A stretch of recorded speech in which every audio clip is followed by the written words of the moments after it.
Hello. Hello. Good morning. You good? Yeah, the funny Forget thing anything? is today, I had everything. Chris will tell you, I've been dialed up for a while, all plugged in, organized, got some good sleep last night, got all my other stuff out of the way. Sorry, I'm out of breath because I ran down the hall. I come in and I come to sit down and get ready. All right, let's go to today's YouTube page so we can chat. Cool. Let's refresh the let's let's refresh the text line. Okay, cool. And then I put the headphones on and ready to go. And you know, tip for aspiring broadcasters: you need a microphone. Yeah, you need a mic. So I have a little storage unit, a closet, a wardrobe, as they say over there, that I keep everything in. And I forgot the microphone. Oh. So, okay. But no harm, no foul. How was the show while I was gone? The 3 seconds. It's good. Unbelievable, actually. Yeah. Well, actually. Good morning. That I keep everything in. What? What happened there? I think it was That scares me. Quick replay. It was Chris on my end. Okay, good. I didn't mute the tube. Didn't mute the tube, dude. Jason Ross, Christopher Laud. Jason Ross with us for a limited time only. Yeah, there's another Kings Warriors matchup this morning. I'd like to say, and I'm biased, this is a much more important matchup. I don't think there's a lot of injuries going on. I think both teams are at full strength for this one. I don't know. Yeah. We'll see. Yeah. Yeah. So let everybody This know. is your second time doing this, right? Yeah. What do you mean? This is the second time you're doing this tournament, correct? Yes. Yeah. Let everybody know what's going on, Dave. Is that what you said? Yeah, please. So I believe this is the third ever, what is being coined, the Cordelia Cup. So between the Bay Area and Sacramento. Yep, love that exit. You know, really, I honestly think there is literally every fast food stop there. Jason, have you ever done the drive on 80 and there is a city, if you want to call it, in Wyoming right before Nebraska called Little America? Yeah. Yeah. So it's that, I think, for those of you, if you know, you know, if you don't, you don't. Cordelia is our Little America. Exactly. And we're giving a hat tip, an homage, whatever it might be. I would say that Little America is their Cordelia. You know what? I'll accept that. Allow it. That's good work. Yeah. Nope. You know what? I'll accept that. Okay. It's a WAD Thursday. So anyway, this is the third edition of this Cordelia Cup. Year one, I was not involved, and that was fine. I don't even think I knew about it, which last year I was a fill-in for one Kyle Draper, who played in year one. I don't know what happened in year two, why he couldn't play, but I was asked, and I said, this sounds fun. Let's give it a whirl. And so because I guess I played last year, I was still on the email list, and I don't know, probably 2 months ago, this date was picked, and I said, let's go. So the fun part about this, Dave, if I'm not mistaken, I think there's 4 foursomes that are playing. So 4 groups that would be considered through the Warriors and 4 groups that would be considered through the Kings. And most of the groups are TV crew, producers, directors, TV people from each side. But the fun part about the matchup is, and why it's a cup, is that it's done in kind of a Ryder Cup-ish scoring style. So there'll be 18 holes played with all the foursomes. And the first 6 holes, it is best ball between me and my partner. So whatever, if it's you and me versus Chris and Alan, and on hole 1, you get a 4, the rest of us get 5s. The 4, we would take your 4, you win, me and you win hole number 1. But we play 6 holes. If you and I came out on top of that 6-hole scoring, as far as, if there's 5 ties and one hole that's won by someone, well, then that group gets a half a point. So, okay, the second 6 holes are alternate shot. So you and I would both tee off, but if we took your tee shot, I hit from your ball. And then from that shot, you hit after that. And so there's strategy in that, which is kind of fun. For the next 6 holes, same scoring system. The winner of that gets a half a point. And if it's a push, then each side gets a half a point. So the last 6 holes, it's head-to-head, and that's for a full point. So you would be head-to-head, let's say, against Chris. I'd be head-to-head against Alan. And kick his ass. There you go. You would get a point. So the max you and I could get would be 2 points. So if you won your match, 4 points, I guess that would be. Is that right?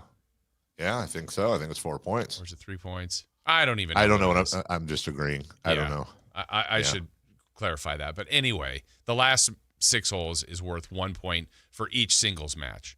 So what makes this fun is they won, meaning the Warriors won the first year and last year. And it's one of those situations where if it's 8-8 at the end, the Warriors keep the cup. So Team Kings it's like Ryder Cup rules. Yeah, Kings have to get an 8.5 or better to win. And so last year was my first year doing this, and I get there and I didn't know who I was paired with, how this was going to go. And when I get there, everybody's super friendly, everybody's being nice, and they said, "Oh man, I feel sorry for you." And I said, "Okay, why?" And they said, "You got the most difficult draw." I said, "I did." And they said, "Yeah, you're playing against the lone female that's here, but she's really good." And I said, "Oh," and I couldn't tell, like the way they said it. I'm like, "Wait, are you being serious?" And they're like, "No, 100% serious. You got the worst draw of the group." And I went, "All right, well, thanks for that leading into this. That sounds fun." Yeah. But they were right. She was very good. Deb is her name, and just solid, just down the middle. No, doesn't make mistakes. And so, anyway, I was happy that our group, we were the first group out, and it was me and Mike Bird, who was my partner last year. Yeah, you know Birdie. And we split. We halved our whole thing all the way through, but she did beat me. We pushed our first 4 holes maybe, and she won the 17th hole, let's say. So 18, I had to beat her on the hole just to push, but we tied on that hole. So she got me. So I was like, yeah, that was tough. So today I'm not in her group. I'm in the last group. So now the pressure could be, Dave, like Team Kings could need the point, and it could be on me on 18. We'll see. I don't know how it's going to go. Do I know anybody else on the Kings side? I mean, it's TV crew people, so I don't know. And I heard last night that Draper was hoping to get back in. Now I feel badly because I think I took his spot a year ago, but they asked me again. I said, yeah, I'd love to play. It was a lot of fun. Well, he's not the Scotty Scheffler of the station. He's the LeBron James of the station. It's the wrong sport. And he's still injured. So anyway, it's a lot of fun. And this year's in, I guess, more of our territory, even though you could debate it's out at Yochadihi today. So it's out there. Great course. Yes. Did Deb play from your tees or her own tees? Her own tees, but I don't know that it would have mattered. Yeah. Yeah. Deb's good. I was trying to find some angle there. No, it was, more than fair and square. She was good. Yeah, like I said, I think if I remember right, I think we pushed, and then Mike Bird won his head-to-head. I lost our head. So our whole group was, our foursome was just a push, and we were the first one through. What was funny about that, so I had the different experiences this year. I hadn't played in a while last year going into that, and we were the first group, and there's 4 foursomes, but everybody's at the tee box in the first one, like, let's go, and so you have, I don't know, all those eyes on you, and it's like, oh, please, just on the first tee box, can I not hit a grounder 8 yards to the left? Like, and the tee shot was fine. It wasn't embarrassing. So, okay, good. I mean, it wasn't like, whoa, he came to play. It was like, all right, you're in, it was more like, that'll play. I'm like, yeah, so it was fine. That'll play is perfectly acceptable on the first tee. On the first one, it's like, I didn't go in the woods. It wasn't great, but like, it wasn't embarrassing. It's like, yeah, it's fine. We'll use it. The worst thing, and I know you've been there, is when maybe not a situation exactly like that, but you're playing like in a charity tournament, or you're playing with people you don't really know, and everyone's being like super nice and supportive and polite. And it's the very first hole, and you tee off and you just shank it or do something terrible, and nobody says anything, but there's a couple of involuntary like, ugh. Like you and you can hear that, and then everybody's just kind of quiet after because they don't know what to say, and then I almost wish they would make fun of me rather than just try to be quietly polite. Yeah, I had one of those. I don't know how many years ago, probably 4 or 5 years ago when I was up at Bandon Dunes, and it was literally Bandon Dunes, that course. And the first tee box is kind of an open area where there's plenty of eyeballs on you. And there was a group behind us and the caddies and just people are around.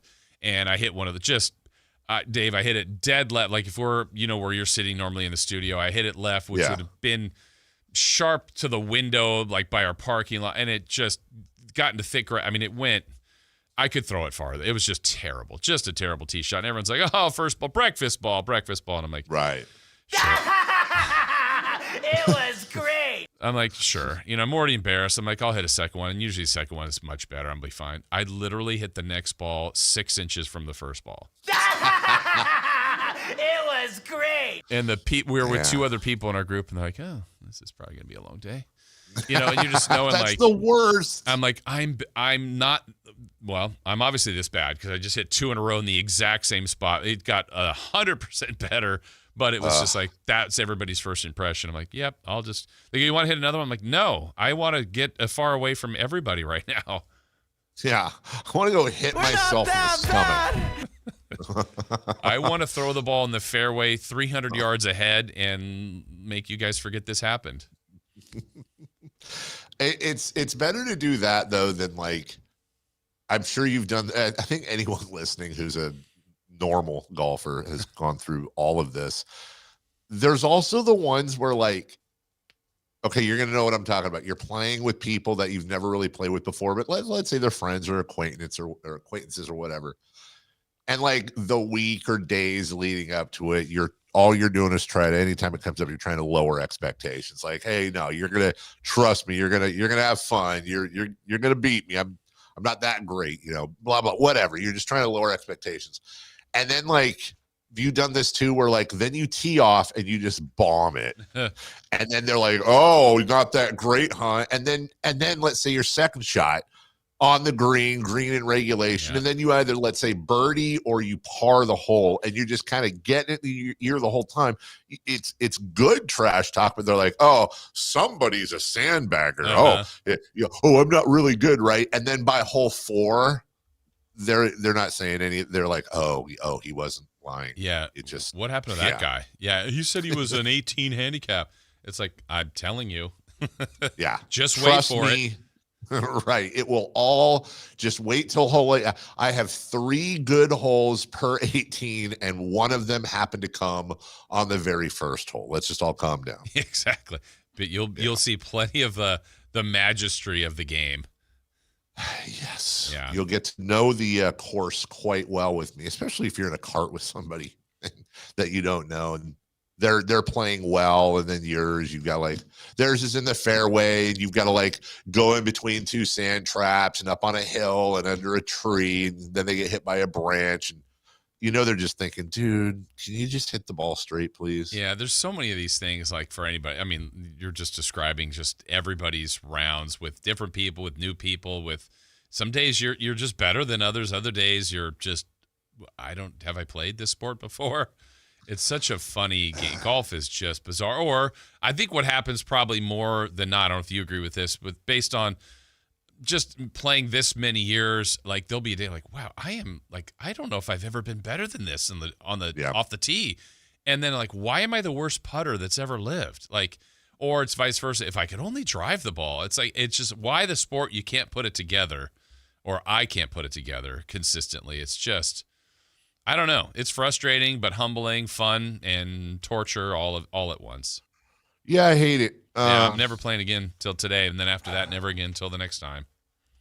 My typical one is I play on a Saturday or Sunday with the wife and the other couple, and those days where you just you're like, have I ever played golf before? Mm-hmm. Like I can't hit my driver. Everything's going, I'm slicing everything.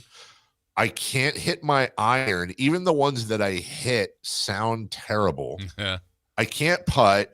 I'm chipping off the, like, you're by the end of the round, you're just like, you're ready to die. And then you stew on it for Sunday. Well, this is me. I'll stop saying you. This is my way.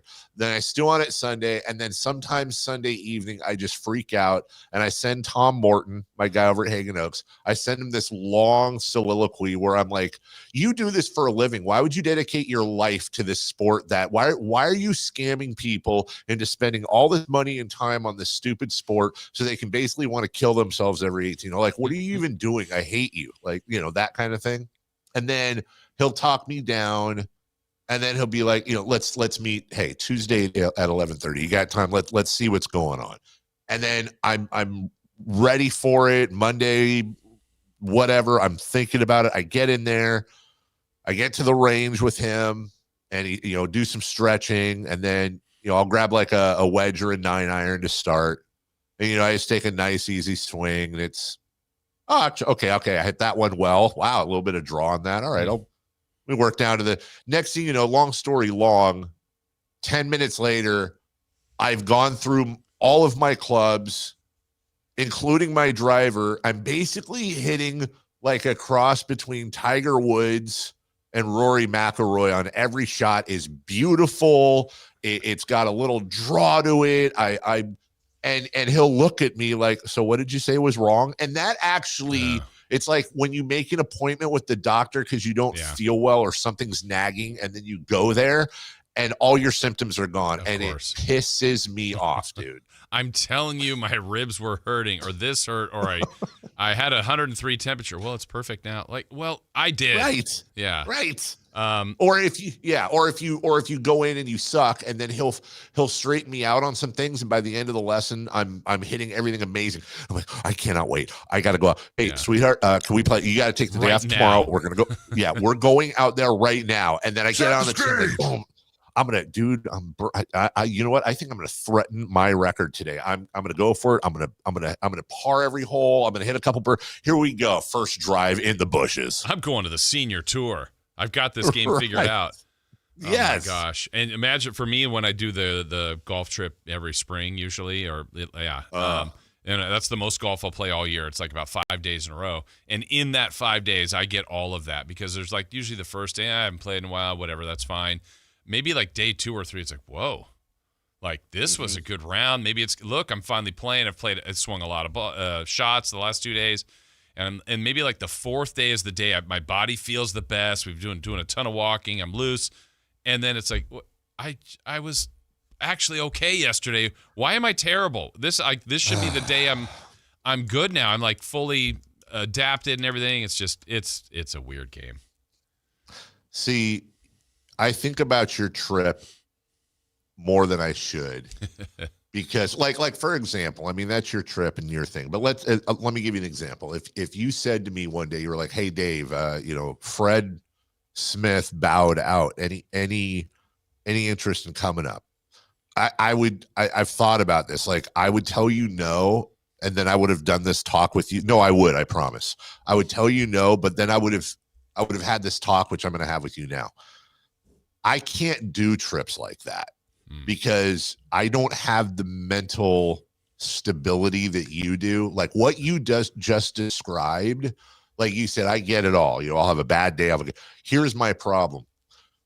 Once I have the bad round, which could be, God forbid, the first one, I'm now in a spiral. Now and all that's happening in my head, Jason, it's such a mental weakness. All I'm thinking about hole to hole is I'm like, all year, dude, all year you waited for this trip. You spent all this money. You're here with all your people. And then this is it. Like now you're not playing. You suck. You're terrible at this. Why? You've been playing golf since you were in Little Linker at Hagen Oaks when you were 6 years old.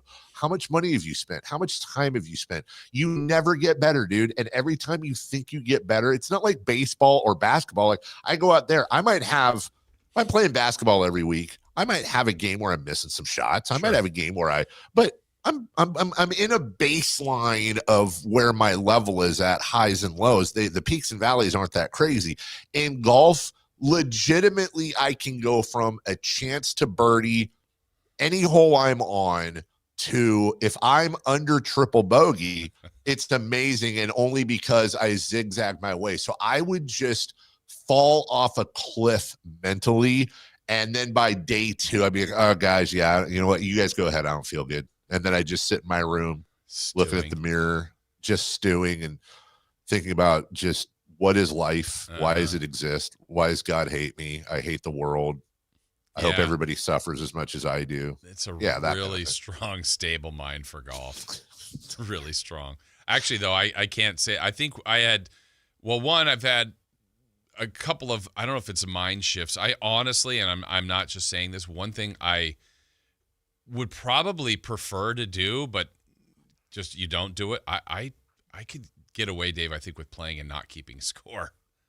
I think once the score gets involved, which that's how you play the game, is to keep score, it can really ruin you either way. Like if you're having a great round and then you realize it, I think there's some mental gymnastics there that can make you fall off a cliff, or you're now chasing something that you weren't even thinking about before the round. Or when it's going poorly, it's like, what did I come out here for? To have some fun, to enjoy the outside, enjoy the course, enjoy the people. So I've had a couple of those reflections. Doesn't mean I'm always in there. There's moments where, the game can humble you. But I think my best one at that, it was years and years ago. I took my brother to Pebble Beach. So the only time I've ever played there was for his birthday, but it was like a nice side benefit for me to play Pebble Beach with him. Yeah. And I was playing a decent amount of golf at the time. So in my mind, I'm going, I want to get this score. I think I wanted to break 90 at Pebble Beach. I'm like, this would be significant. And I couldn't have been much worse in the first 6 holes. Like I was like on the verge of like, I mean, I don't really pout out there, but I was in that double hand wave, throw the bags into the ocean kind of thing. Just awful. And then we got to the 7th hole, which is like the majestic scene setter par 3 on the cliff. It's just beautiful. And there was another guy we were playing with. He hit the ball in the ocean, and I don't know, I got the giggles. I thought it was funny. My brother then hit it in the ocean, and that broke me up. Completely laughed. I'm like, you know what? Just relax and just swing. And I like went up there without a swing thought. Had the smoothest, what I thought, easy swing. I put it on the green. I don't know, 10 to 15 feet away, and I'm like, and I made the putt, and I went, I just birdied 7. And like the whole day just changed. And it was like, and I didn't go off and have like this amazing round, but it was, I'm at Pebble Beach. And like, it was just like a mindset shift. Probably my brother hitting the ball in the ocean was the big part, but I laughed and I was like, all right, let's have fun. And that helped me that day. I'm not always there, but that was a big one for me that day. I remember. Mental is a huge part of golf, man. Yeah, it is. And your point about score could not have been more correct. There's as a matter of fact, a couple people on the chat right now remember me saying I'm quitting golf. Yes, they want the explanation. And really, and I know we got a break here, but the short and sweet answer is because I'm a stupid big fat baby and I whine about it, and then I miss the game. But I'll tell you honestly, what saved golf for me, and I've said this before, I encourage, I hate playing my own ball. I do not like going out and keeping score. I play 95% of the time I play is with my wife and another couple, and we play a scramble and we all hit, and then we take the best ball and we all hit from there, and then we all putt from the same spot, and we're rooting for everybody. And you know what? If I shank one, if I hit one in the water, doesn't matter. There's 3 other chances at it. I'll get my chance to pick everybody up, and I'm rooting for people. People are rooting for me. And then we, at every course, we have our own little course record. So we're a little competitive. We're trying to, like, I think our record between the 4 of us is like 7 under at Sun City. So we're trying to beat that. Yeah. Like that's fun. It's a different, exactly. So even if like you and I were going to go out, like I'd play my own ball, that's fine. But if you were like, hey, you want to play a scramble? Like just a 2-person scramble, that has saved it for me so that I don't have that one hole where I hit a 50 And now my whole day is jacked because my score sucks. I love that. I've done that a couple times with people, and what's fun about that, okay, so let's take the bad example. You shank one off the tee box. I shank one off the tee box. We might elect to hit another one, but let's say we don't. Well, we both did it, and we'll scramble together and see if can we get a par? Can we save this with our 38-yard tee shot in the right, thick grass? Yeah. Let's go see if we can do it, And if we're both in the, or I shank it and you hit one, and thanks, Jason, you really picked this up, and you feel good, it's supportive. Or vice versa. I feel exactly. You're rooting for each other. You've got your own goal. Yes, I really invite people who get frustrated to try that. And I've got a friend who's like, well, you're never going to know what your handicap is. I'm like, dude, my handicap is my brain. Okay, I just want to go out and have fun. I don't care. Yeah. So, anyways. All right, we got a show for you today. Jason's going to leave us a little right around 8 o'clock, right when Sam comes on. Is it because he doesn't like Sam? I don't know, but he's going to go try to defend I know Sacramento's. I'm shamelessly pumping the poll here. Hopefully, Jason will be pumping the poll out at Yochadehi and defending the honor of Sacramento. We'll, of course, get a full recap tomorrow for you. Kelly Brothers, I think, returns. Good at business. He's good at business at 7:28. And then, yes, again, Sam Amick at 8. Guys, the Sacramento Kings won a ball game yesterday. The beam is lit. We're going to talk about it all next.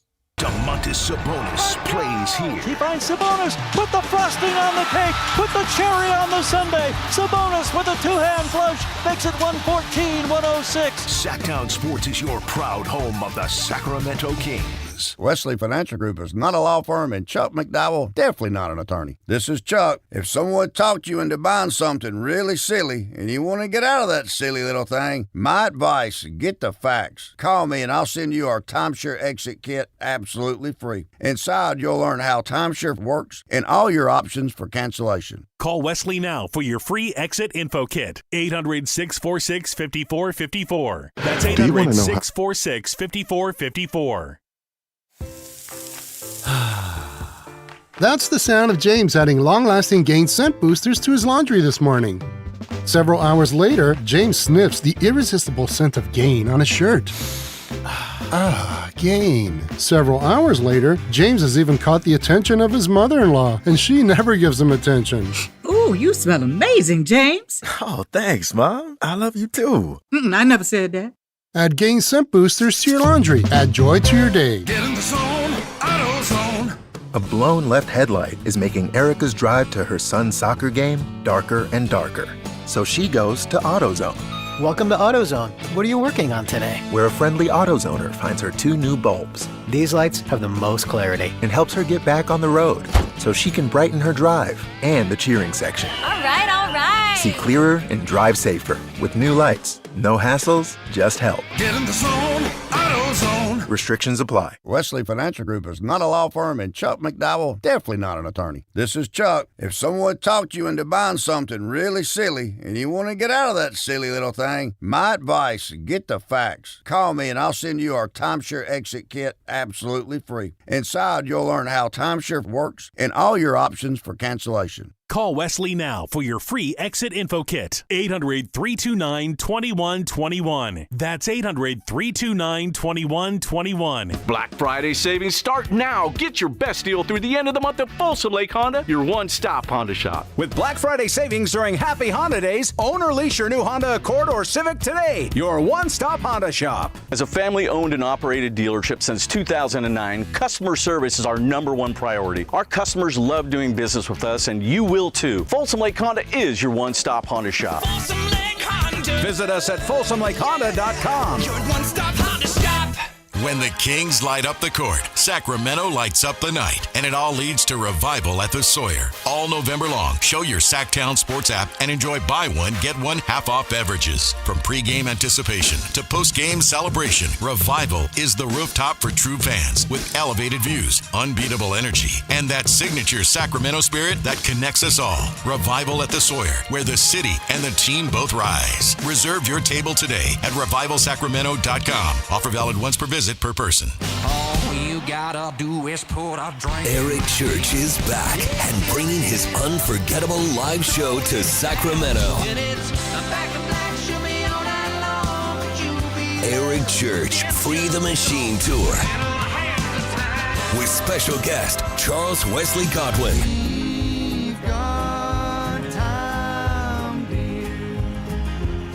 Golden One Center, November 13th. Get tickets now at Ticketmaster.com. His new album, Evangeline vs. the Machine, is out now. One epic night of music that you won't want to miss. Eric Church Free the Machine Tour. Live at Golden One Center, November 13th. Get tickets now. For more, visit ericchurch.com. Produced by Messina Touring Group.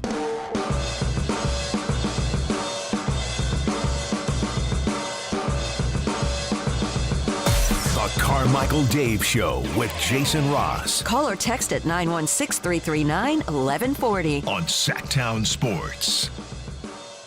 Welcome back. Carmichael Dave. Jason Ross. Christopher Lott on a Thursday. That's it. That's my whole intro. 1-800-912-1140. That's your phone number, 916-339-1140. We also have Week 10. Can you believe it? Come on, man. Week 10. Next thing you know, it's going to be Thanksgiving games. Are you okay? Because the Week 10, Dave, this is we've hit halfway and now we're on the other side. This is where I tell myself that we are on the other side, but we're really not because we have playoffs. There you go. I like that. See? Yeah, that's what yes. Good attitude. That's what I do, but the holidays are creeping up. Next thing you know, those credits are going to be rolling on that Super Bowl broadcast, and you're like, oh man, now we have basketball, and that's pretty much it. That, and then also another one is, I know they're only having one of them this year, but right after New Year's, when the PGA has those tournaments in Hawaii, yeah, that also gets me. One little tear rolling down your cheek watching golf. Exactly. Yes, because I'm watching. I'm like, oh man, I'm all out of cash. Also, here we go. Pretty soon we're going to be watching the Texas Open or something. It's going to be 98 with humidity. Which, by the way, was looking ahead at what kind of weather I was going to be facing when I come home. And I know there was rain yesterday, but look at today, 70 degrees and sunny, 71 tomorrow. Looks like it's going to be sort of my weather, 69 to 74 and cloudy to partly cloudy. But then Jason, Wednesday, 66 and rainy. Thursday, 62 and rainy. Ooh. Friday, 59 as your high. Ooh, chilly. Let's go. Okay. Better stay in that area, too. Don't be popping out at 81 in 2 weeks, dude. Anyways, the Sacramento Kings lit the beam last night. They were favored by 2 when we talked on the show yesterday. And then funny enough, when it was announced that Sabonis and Levine were out, I looked at the line just for funsies. They were still favored by 2. Hey. Yeah, exactly. And you have all kinds of audio clips. I'd personally love to hear them, Jason. All right, well, let's hear from the G-Man from last night describing this to kind of recap it. And we all knew, Dave, that the Kings had a fascination with Jonathan Kuminga. Kuminga was in the building last night, had an opportunity to show off a bit, and he would do just that. It's 13-9 Warriors. Strong move into the paint by Kuminga. Step through to the rim. Scores. Kuminga off to a hot start with 7 points. The Warriors lead by 6 at 15-9. Okay, so that's the early going for Kuminga, who would end up having a really good game. Now the Kings would get opportunities for other players because the starting lineup was a little bit different. The depth and the old bench was a little different. Nice to see the Rook, Max Renaud. Carter, the initiator, now got a step on heel, drives inside, drops it off to Clifford, swings it out to Malik, going to launch from the left wing for 3. This one's no good. Great rebound, Maxime Renaud, and he puts it back up and in. Terrific offensive rebound, and the Kings needed that. One more highlight from the first quarter, Dave. It was our first chance. He just got here. Precious Achiuwa checked into the game and didn't take long for him to score. There's a no-look pass to the baseline. And Achua gets his first 2 points in a Kings uniform. All right, so he, I think, was 2 for 2, couple of rebounds, couple of buckets, and efficient. You can see where he can help this team a little bit. Now, when you play a team that's down 3 All-Stars, the Kings were down 2 All-Stars, someone is going to have a night. It didn't take long for Will Richard, the second-round pick from Florida, to get a career high. He got that in the first quarter, and he was just getting going here in the second. Looks for a baseline cutter, quick reverse. Will Richard is loving life in Sacramento. He's got 16 points. His previous high had been 7 on 2 occasions. Well, he got 30. Yeah, so first off, we call those, and we have for years, old schoolers, the Lorenzen Wright All-Stars, rest his soul. Every year there's a handful of players that, and not saying, it's young in his career, who knows, but they generally do very little to nothing against other teams, and then they come in and light us up. I will say this. I actually like this player because every time I hear an announcer or anyone say his name, it sounds like they're saying Will Richard. Oh, I thought you were going to say, like it's a question. Will Richard? Will Richard score 30? Yes, he will. Yes. No, if I'm choosing, it's like the green needle thing or whatever. Like, I'm choosing to want to hear Lil Richard. So when I hear G-Man saying, oh, Lil Richard with a layup, like I have a visual of actual Lil Richard shooting a layup. With jazz hands. Back to you. Yeah. Yeah, exactly. All right, so we go to the third quarter. Kings bench would be important in this one, and it's always nice to have Malik Monk. 2-on-2. Monk splits defenders to the rim, scores! Kings have their biggest lead of the ball game on the drive to the basket by Malik Monk. So this is now second half after they had trailed most of the first half, only had a lead of 1 twice. Finally got the lead in the third quarter. Third quarter flipped when the Kings got the Warriors in the penalty, got a ton of free throws. But fourth quarter, anything can happen. Nice to see a good performance, too, from the rookie, Nick Clifford. Schroeder drives, perfect pass. Nick Clifford up and down and good with the layup. Nice assist from Dennis Schroeder. All right, Schroeder mentioned there, he was quiet most of the night, but got cooking in the fourth quarter. Gets in the paint, out to Schroeder, 3 on the clock, 3 on the way, and he hits nothing but net. Dennis Schroeder and all the Kings starters in double figures as Schroeder now has 10. All right, so Dave, I've played all these highlights, but where's the man? Where's the myth? Where's the legend? Well, here he is. Trip, Schroeder against Spencer, crossover, baseline flip, no good. Tip in, magically done by Russell Westbrook. Wow, what a tip, fully extended, and he barely got his hand on the ball. Westbrook, 23 points, 11 boards, 9 assists. Kings lead by 5. And then, really, the knockout was Westbrook on defense. Goes to Moody. Moody back to Pajimski. Knocked out of his hands by Westbrook. Out of bounds off Pajimski. It'll be Sacramento ball. And Russell Westbrook has come up with a huge defensive play to go with his triple-double tonight that may ensure the victory for Sacramento. Well, then all that was left, the final call. Inbounds to Keon Ellis, throws it to the front court, and the horn sounds, and this one is over. And the Kings will be lighting the beam for the second time on the home floor. They also lit it Saturday with the victory in Milwaukee. So there you go, little glimpse of how it went last night at G1C. Very, very fun game. Good crowd, good vibe, all that kind of stuff. I was looking at the box score this morning. I don't know if anybody else has noticed this, but ESPN switched their box scores like a week ago. Yeah, I don't like it. And I don't either, because the amount of times I've been like, wait, what? DeMar DeRozan had 4. Oh, that's fouls. No, he had 25 points. Like, make it go back to, this is Channel 10 and Channel 13 all over again. Make it go back, please. 16 rebounds, 10 assists, 23 points.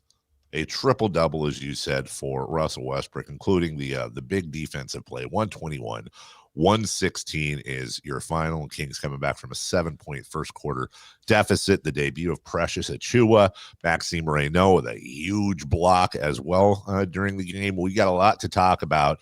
It is a beam lit Thursday. Yeah, it is. We'll take a break. Yeah, it's fantastic. A lot more on this. When we come back, switching real quick to football, I want to remind you, 3 for Madness at the top of the hour. We're going to talk about Russ Westbrook, and we're going to talk about short-term, long-term, and how you reconcile that as a Kings fan. I know this is a weird season for a lot of people, myself included. We'll get to that as well. When we return, though, Thursday Night Football, we got some NFL notes for you as well, but the Raiders taking on their division rival. We'll talk about it next. The Drive Guys, weekdays 2 p.m. to 6 p.m. on Sactown Sports 1140. Every time I turn around, my friends at Pure Talk give me one more reason to feel good about switching. This month, for instance, they're supporting Canines for Warriors, a terrific organization that trains rescue dogs and then pairs them up with combat veterans struggling with PTSD. The result? They're saving lives on both ends of the leash. This is why I switched to Pure Talk. I like being in business with an American wireless company who shares my values. Yeah, I appreciate unlimited talk, text, and plenty of 5G data for just $25 a month, and I bet you will too. But I think you'll really appreciate doing business with a company who gives back to the men and women who volunteered to defend our country. Just dial pound 250, say micro. With Pure Talk's U.S. customer service team, you can switch in as little as 10 minutes. Again, dial pound 250, say micro, to switch to an American wireless company who actually stands for something. Pure Talk. If you're 55 or older and into that whole saving money thing, T-Mobile has an exclusive phone and internet bundle just for you. Right now, get 2 unlimited phone lines plus 5G home internet for just $30 each per month with autopay, plus taxes and fees. And with 5G home internet, setup is easy with just 1 cord and no technician needed, which is great if you're also into that whole keeping it simple thing. Switch now and experience the best mobile network in the U.S. Visit your local store to start saving. T-Mobile, it's better over here.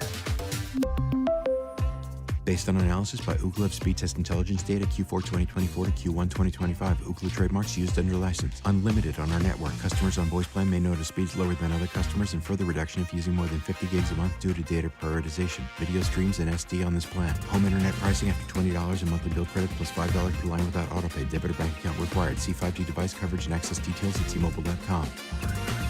With 25 award-winning years in Northern California, Ashton & Price is your local injury law firm. Pro attorney tip: if a firm presents as local but they're in LA, red flag. If your first consultation is not with a lawyer, big red flag. At Ashton & Price, your first consult is with a local attorney, and if serious injury prevents travel, a lawyer will come to you. Still not enough? George Washington's my uncle. At Ashton & Price, no red flags, just red, white, and blue. Remember, for the best advice, don't think twice. Call Ashton and Price. Carmichael Dave here for American Energy Heat and Air. Right now, breaking news, they're upgrading their offering to include plumbing, bringing that same expertise and experience to the plumbing space. They're no longer just heat and air. They're now your American Energy Home Pros. You hear me talk about them as your second opinion partner. Now you can still get second opinions on any HVAC service or replacement, and now you can get a second opinion on any of your plumbing services. They'll come out to your house for free, and they'll give you a second opinion and almost certainly save you money. Oh, but wait, there's more. With winter coming up, how about a free furnace special? With full system installation, you're getting a free furnace, not a discounted furnace, a free furnace, and up to $4,000 in rebates while that funding lasts. So get there right now, 916-520-9990. That's 916-520-9990 or AmericanEnergyAir.com. American Energy, making the uncomfortable comfortable. Guys, tired all the time, gaining weight, low drive? These aren't just signs of aging. They could be low testosterone or other underlying issues. Right now, Revive Men's Health Sacramento is making it easier to get answers with a comprehensive wellness panel. It's not just a lab test, it's where better performance begins. Our providers will check your testosterone, blood sugar, cholesterol, kidney, liver, thyroid, and heart health. A $400 value for just $99, or free if you start treatment. Over 120,000 men have trusted Revive to restore their energy, mood, and confidence. So if you're ready to feel better and live stronger, Call 916-619-3000. That's 916-619-3000. Or visit ReviveMen'sHealth.com. Offer ends November 30th. Must medically qualify. Terms apply. Contact us for full offer details. Get Black Friday savings during the Happy Honda Days excitement going on now at Stockton Honda, Northern California's best Honda dealer. You'll score big with low payments, top trade-in value, and a huge selection of new Hondas. Don't wait. The clock is ticking at StocktonHonda.com. Anytime, anywhere, it's all here. StocktonHonda.com. Based on the results of the study recognized on June 18, 2025, USA Today's list of California's top car dealers 2025.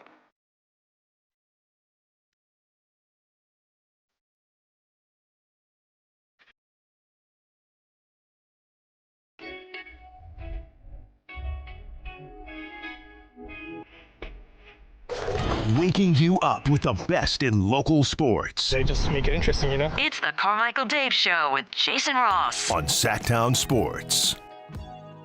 Welcome back. Bow, bow, bow, bow, bow, bow. Jason, just a little faux pas on my end during the break. I mistimed because I'm 3 hours ahead of you guys. And I for some reason, I thought my wife, because I'm never home when my wife wakes up.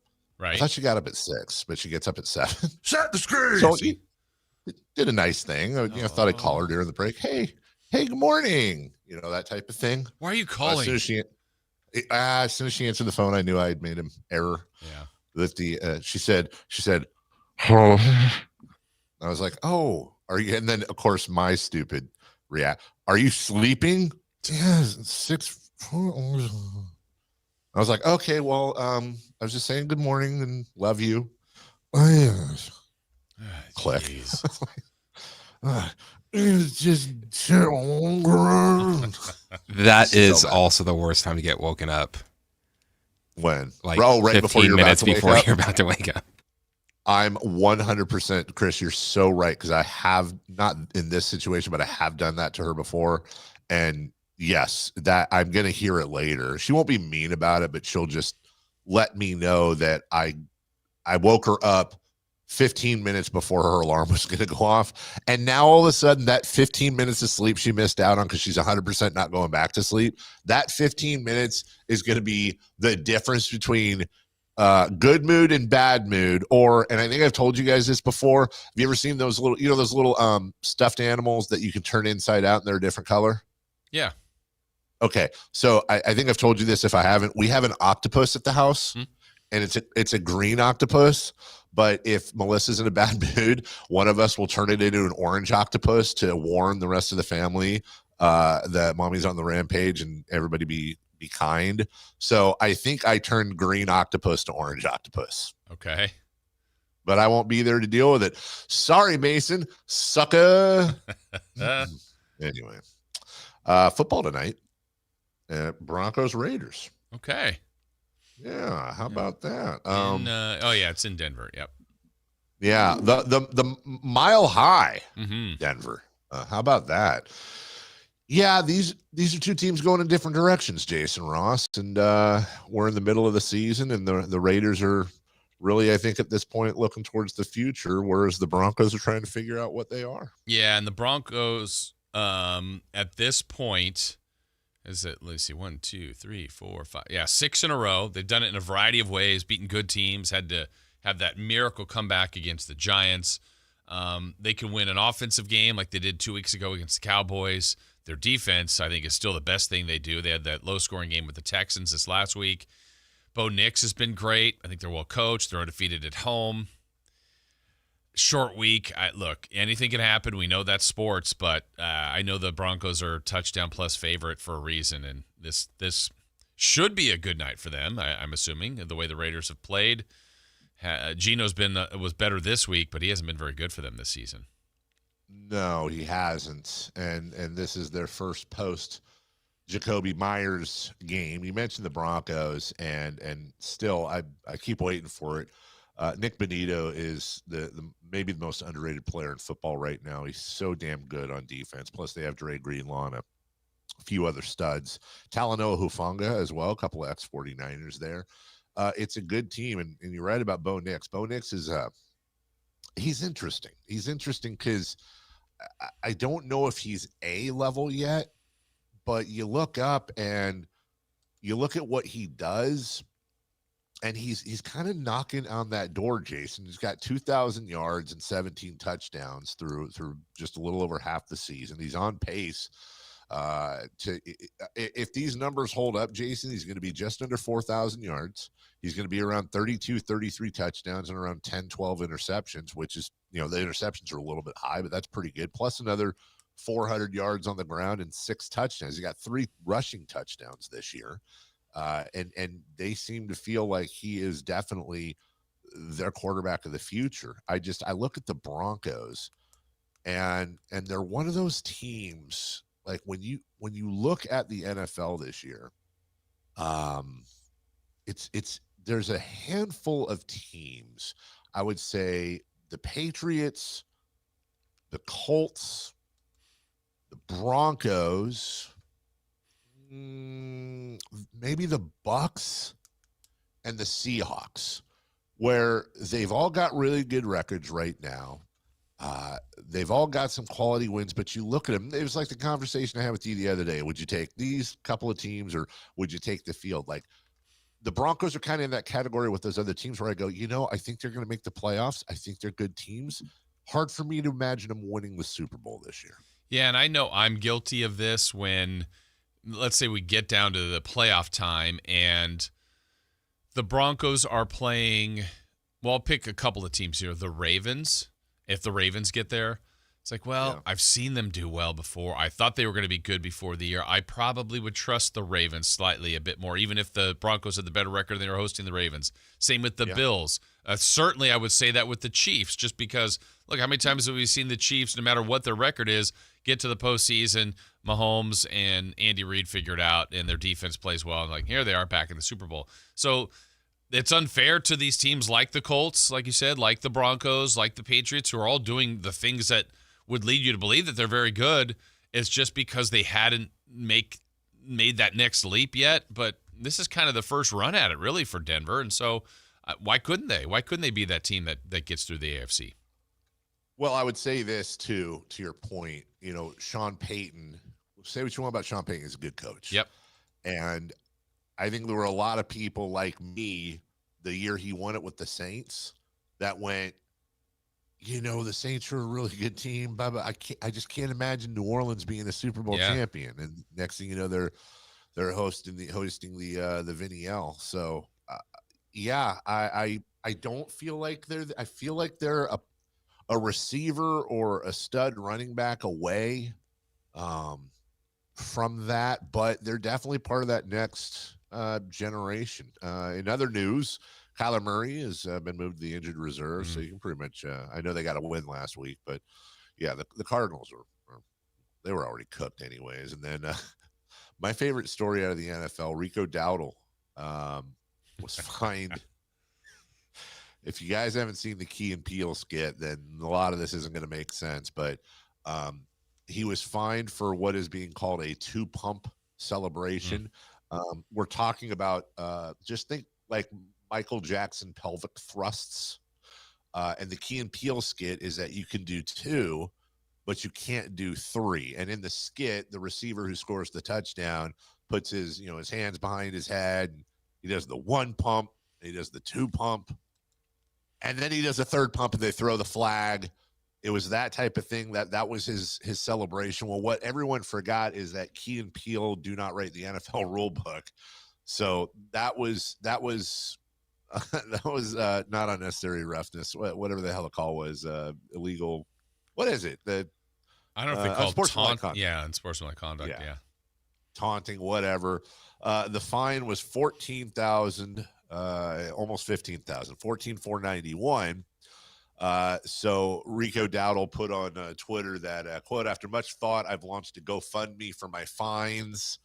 Key and Peele said I got 3 pumps, but I guess the NFL disagrees. And then in a separate post, he said, actually 100% of what's raised through this fundraiser will be sent to 56 Children's Home Society of North Carolina, which promotes the right of every child to a permanent, safe, and loving family specializing in education and many other great things. So I would imagine that Rico Dowdle's GoFundMe will far exceed his $15,000 fine and will go to a great cause. I don't know. I'm torn on that, dude. Like, there is part of me that's old school, like hand the ball to the ref, act like you've been there before. But also, we're trying to have fun and ratings and all that. Like, who is he hurting? As long as they're back before the play clock runs so they can kick off, like, who really cares? Yeah, I think that's one where I love the concept. I mean, obviously he doesn't need the money, but the GoFundMe to do it in the charity part is wonderful. I would also then take my portion, Dave, to the league office. And when they, like, I would want this on video or socials or some version. And, when I'm handing them my check or my cash, whatever, how I'm paying it, then I would double pump that. Mm-hmm. Just give them 2 pumps. Like, no. Yeah. Come on. Double let's have pump fun. Every penny. Yes. One by one. One by one. You're bringing it in pennies. We'll take a break. When we come back, top of the hour. All right, everybody, we're getting into it now. The Kings won last night. We'll define that win a little bit. We'll talk about Russell Westbrook. Doug Christie has some audio on that as well, should he be starting. And we'll talk about short-term, long-term happiness when you're a fan of the Sacramento Kings. We're right back after this. Download the Sactown Sports app. Sacramento sports in your pocket. This is Sactown Sports 1140. This is the story of the one. As a safety manager at a manufacturing plant, he does everything he can to keep his coworkers safe. From finding ways to reduce risks to keeping safety supplies in stock. And for that, he relies on Grainger. Grainger offers a broad range of quality products and next-day delivery, so he can always play it safe. Call 1-800-GRAINGER, click Grainger.com, or just stop by. Grainger, for the ones who get it done. Sacramento weather is brought to you by Fidium Fiber. I'm Tamara Berg in the KCRA 3 Weather Center. It is Thursday. Stepping outside to a noticeably cooler start and some areas of patchy fog expected. Heading through the afternoon, expect mostly sunny skies, lighter winds today, highs in the upper 60s. Get the latest forecast on the KCRA 3 News and the KCRA 3 app. It's about time they fixed that pothole. Invented better windshield wipers. Made an internet that just works. Fidium Fiber Internet, starting at only $30 a month. It feels like Fidium. Offer available to residential customers only. Terms and conditions apply. See Fidium.com for details. Everyone has a past, but what happens if you've made mistakes and made good on that past, but it keeps following you? Are you looking for an attorney to erase past records and restore your rights? Maybe even restore your gun rights? Do you need a reputable criminal defense attorney who knows even good people make bad mistakes? Well, the attorneys at Gonzalez Law Office are here to help. Find Gonzalez Law Office online at saclegaldefense.com or call them at 916-304-9187. We don't settle for less, and neither should you. Hey, this is Greg Papa. Are you working through a major insurance claim? Sunpoint Public Adjusters can help. Sunpoint prepares, presents, and negotiates your claim with the insurance company, working only for you, making sure you get everything you're entitled to, not what just some adjuster working for an insurance company thinks you should get. Call Sunpoint today at 888-247-7865 or contact us at sunpoint.us. Sunpoint Public Adjusters, the gold standard in public adjusting. License number 2N14884. Around here, Maverick is more than a name. It's who we are. My dad climbed power poles for a living, and he taught me to keep homes running when it gets cold. This November, donate 5 canned foods to our holiday food drive and choose a furnace tune-up or an electrical safety check. We'll collect your cans at the appointment and keep your heat comfy and your lights steady. So the only thing whistling is the kettle, not your ductwork. Visit callamaverick.com. Limited November appointments. Some restrictions may apply. The holidays can be a time of increased stress for those struggling with opioid or stimulant addiction. They can also be a time for pause, reflection, opportunity, and new beginnings. This holiday season, choose treatment and recovery. Embrace the company of family and friends and create special moments. Find a proven opioid or stimulant addiction treatment provider near you at choosechangeca.org. Black Friday savings start now. Get your best deal through the end of the month at Folsom Lake Honda, your one-stop Honda shop. With Black Friday savings during Happy Honda Days, own or lease your new Honda Accord or Civic today. Your one-stop Honda shop. As a family-owned and operated dealership since 2009, customer service is our #1 priority. Our customers love doing business with us, and you will too. Folsom Lake Honda is your one-stop Honda shop. Folsom Lake Honda. Visit us at folsomlakehonda.com. Your one-stop Honda shop. KHTK HD1 Sacramento, KYMX HD3 Sacramento. From the Power Business Technology Toshiba Studios. Sactown Sports 1140. 3 questions, 3 answers. It's 3 for Madness on the Carmichael Dave Show with Jason Ross. Here's question 1. All right, before we get started with 3 for Madness, unfortunately, got some couple of bad news is here. One really bad.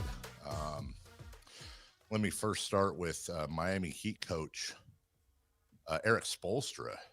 Just seeing video of this. His home in Miami burned down last night.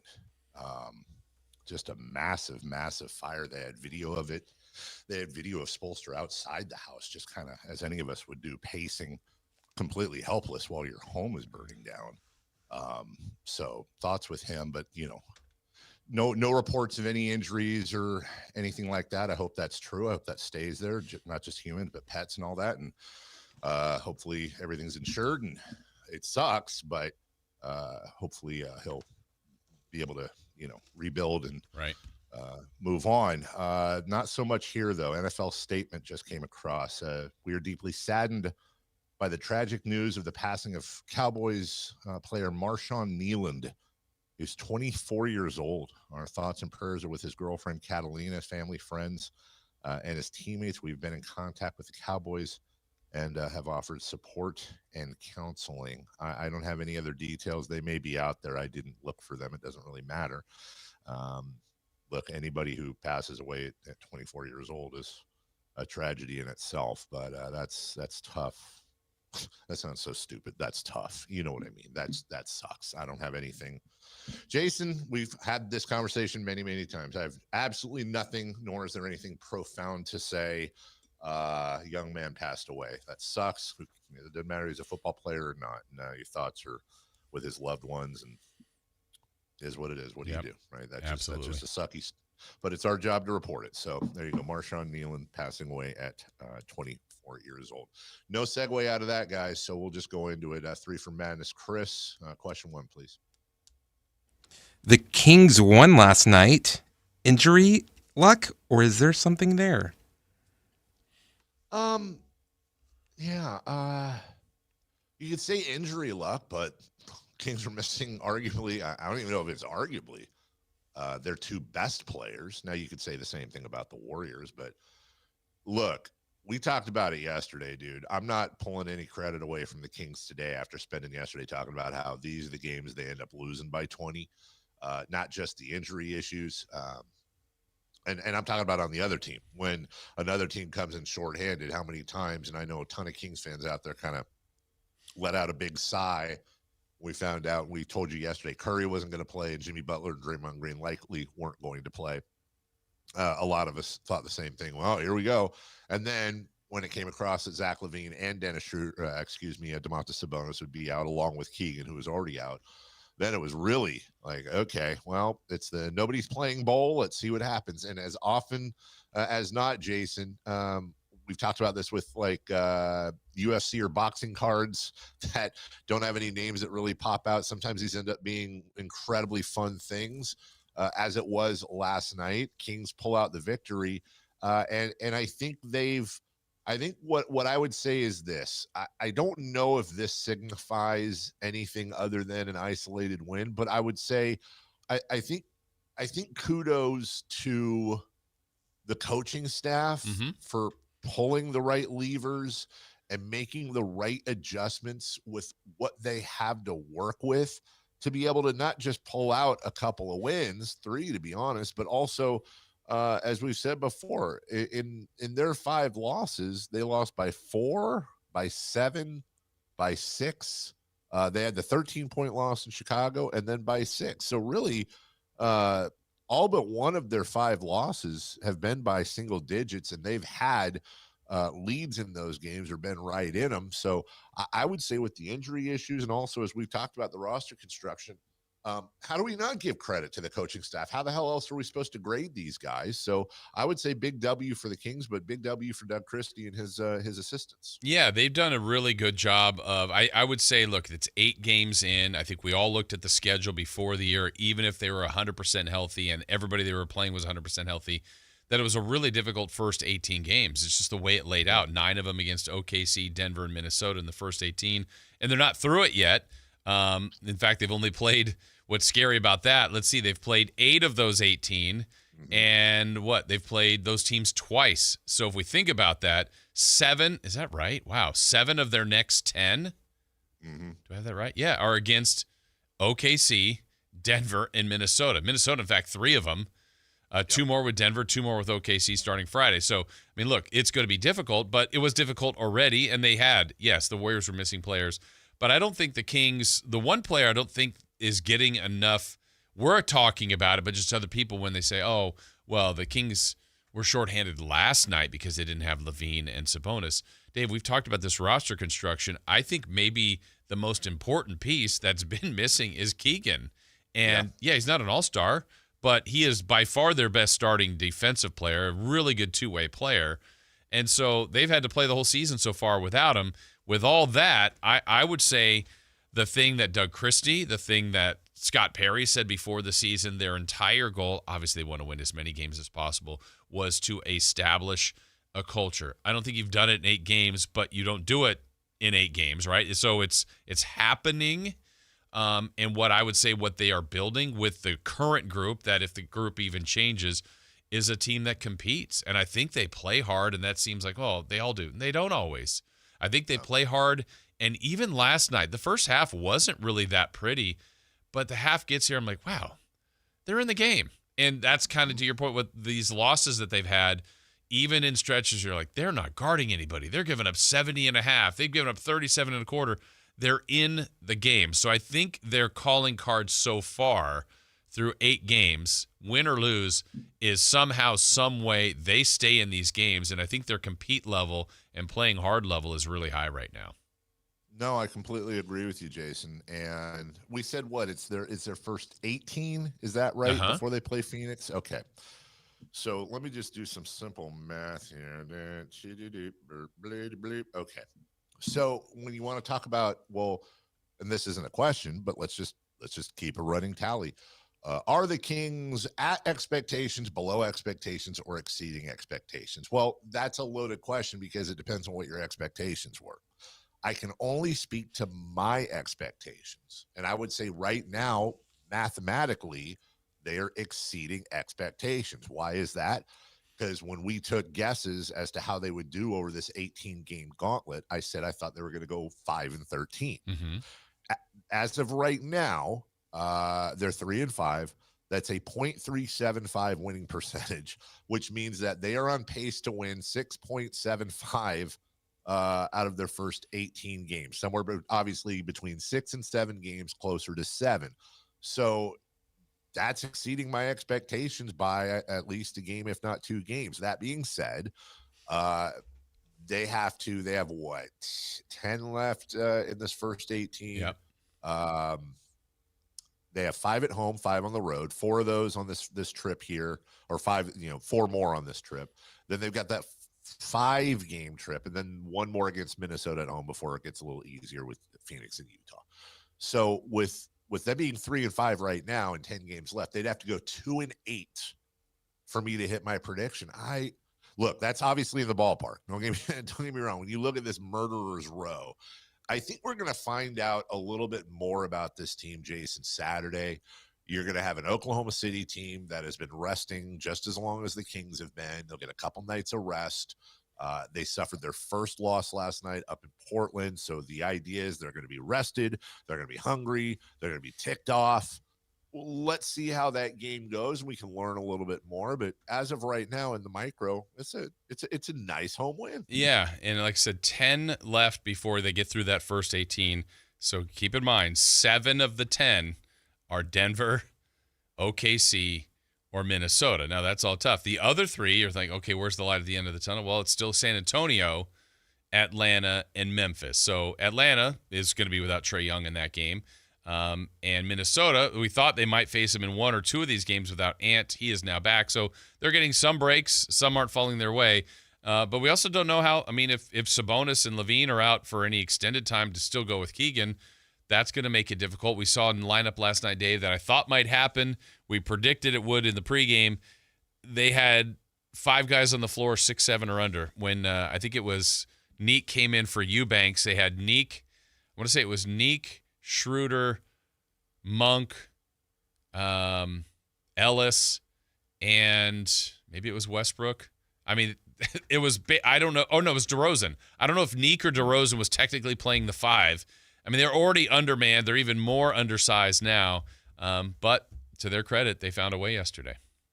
They found a way. That's all that matters. They got the win. Question 2, please. Question 2. Russell Westbrook has been impressive so far this season.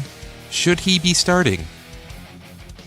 Should he be starting? Well, when somebody isn't starting, I tend to want to look at their per 36 just to see what these numbers really do say. And right now, per 36, Russell Westbrook's averaging 19 points, 9 boards, a little over 6.5 assists, a little under 2 steals to go with splits of 47, 43, 73, which actually are pretty decent splits, especially for a guard and especially for Russ historically from beyond the arc. I think he has been clearly better than Dennis Schroeder. I don't want to crap all over Dennis Schroeder, but the numbers and the numbers and just the way the team plays speaks for itself. Dennis hasn't been terrible, but I think Russ has been better. Guys, did we ever get that Doug Christie clip? Oh, yeah, I guess we do have it. Okay, so Coach Christie last night, maybe by Sean Cunningham, was asked a very similar question about Russ starting, and here's what he had to say. Once players come back, I think we brought Russ in to be the backup point guard, but he has so many gifts. It's like he played the 4, so he's going to play all over the floor because of his physicality, his downhill nature. He rebounds the basketball at a high level. But I think when we're fully healthy, he even makes us better because Russell Westbrook playing against second unit players is like, it's a cheat code. So, but he's going to find his way into closing games to every aspect of what it is for us to be a winning basketball team because he's a winning basketball player. Yep. So, look, I don't know. Instinctively, we don't know what goes on behind the scenes. Was Dennis Schroeder promised a starting spot? Was that is he going to pout and be? And by the way, I'm not trying to put words in his mouth. I'm just saying we don't know what goes on behind the scenes. But if it's my opinion is this, man, it's almost like the college football rankings and how we wish they wouldn't come out until later. Like I don't care what people came in to do unless you're a perennial all-star and maybe you're starting the season in a little bit of a slump. Put the best players on the floor that are doing the best, and Russell Westbrook in a very short time. It's not just his numbers, Jason. Yep. It's his leadership. It's his relationship with the crowd. It's the energy that he brings. Like, I love Dennis Schroeder. That's fine. Well, okay. I don't love or hate the guy. He's Dennis Schroeder. It is what it is. But we're also talking about a guy who is a multi-time MVP, multi-time All-Star, first ballot Hall of Famer. So he definitely has the past credentials as well. He checks both boxes. Unless it's a situation where you'd lose Dennis Schroeder mentally if you put him on the bench, why not? Screw it. Start him. Yeah, I think Russell Westbrook has come in and done even more than maybe what Scott Perry was hoping for. I mean, that's my belief. He was so good last night. He's been good in other games. He's been good as a starter. He's been good off the bench. He's been good in that role that Doug just said as a backup point guard, but he's played kind of every position so far out of need and necessity. So he's shown an ability, and there's been little subtle things besides the flash that we see him play with. Something as small as choosing to lead the team out of the he's like, I got it.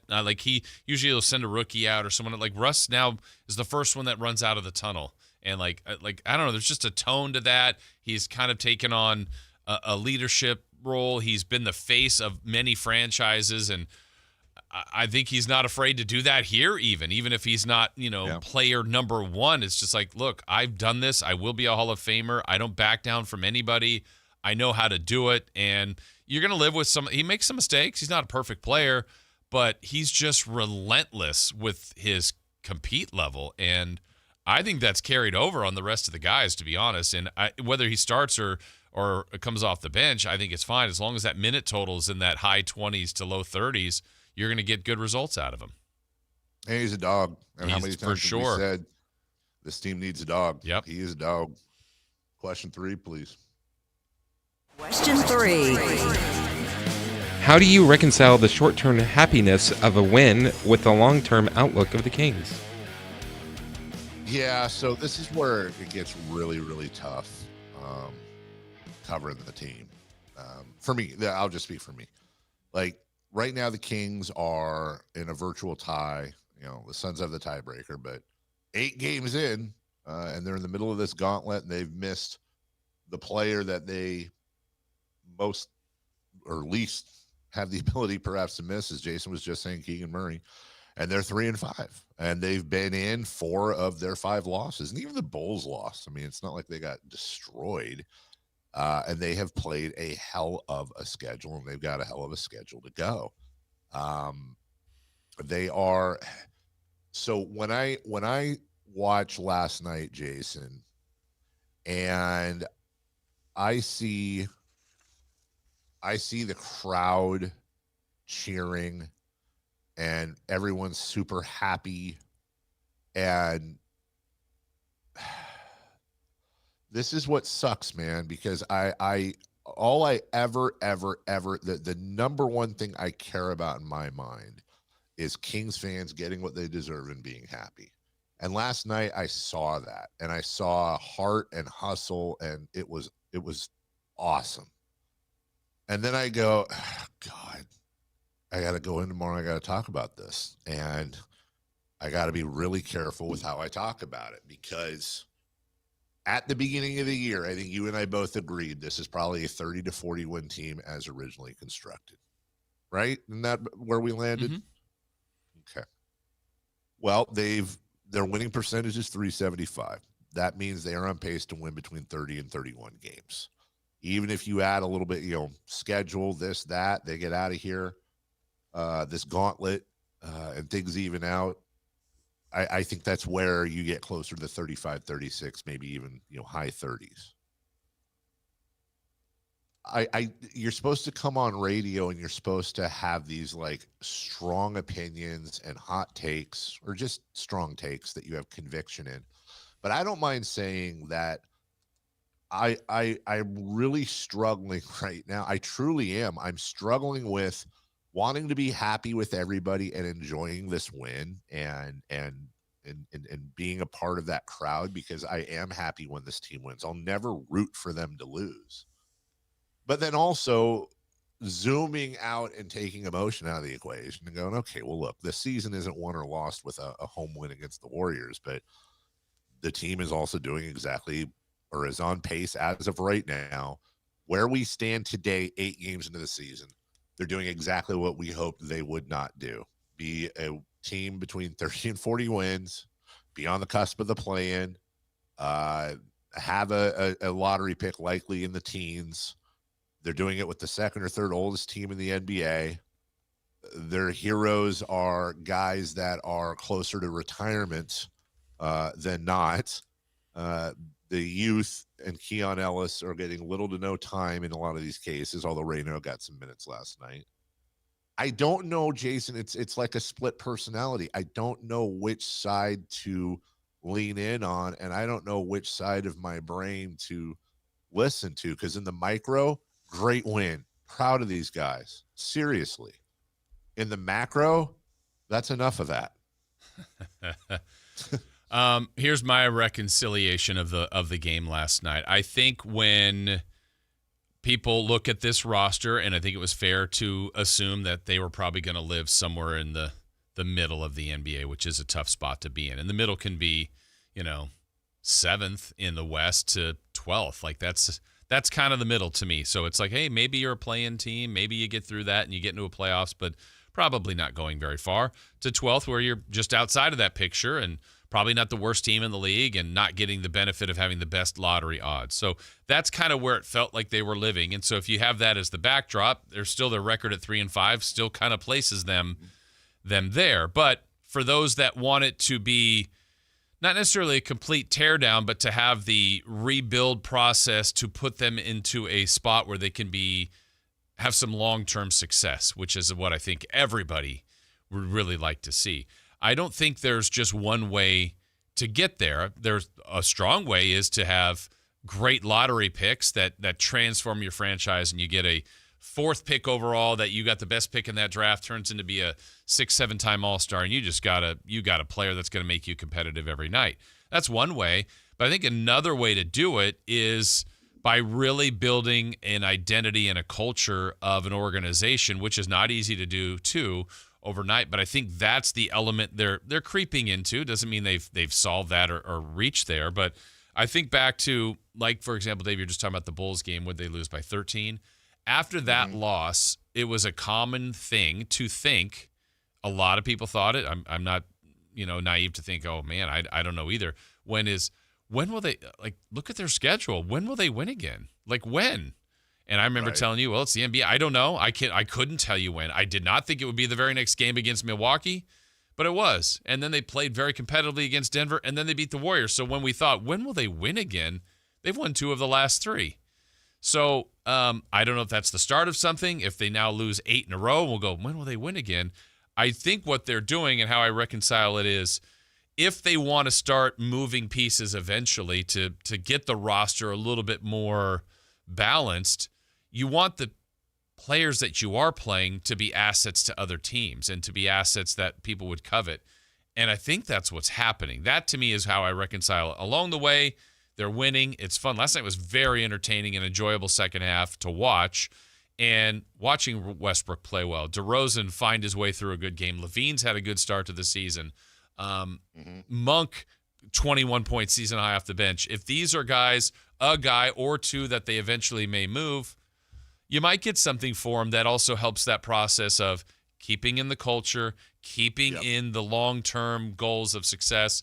And back to what we've always say is, no matter where they land, getting these decisions right. And if they do that, they're going to get there. And I couldn't give you a timetable, but they'll be making progress. But along the way, you got to play the games when you're favored, when you're not. And my favorite part of what they've done so far through 8 is they really do play hard and compete, even with deficiencies defensively and deficiencies with the roster the way it's constructed.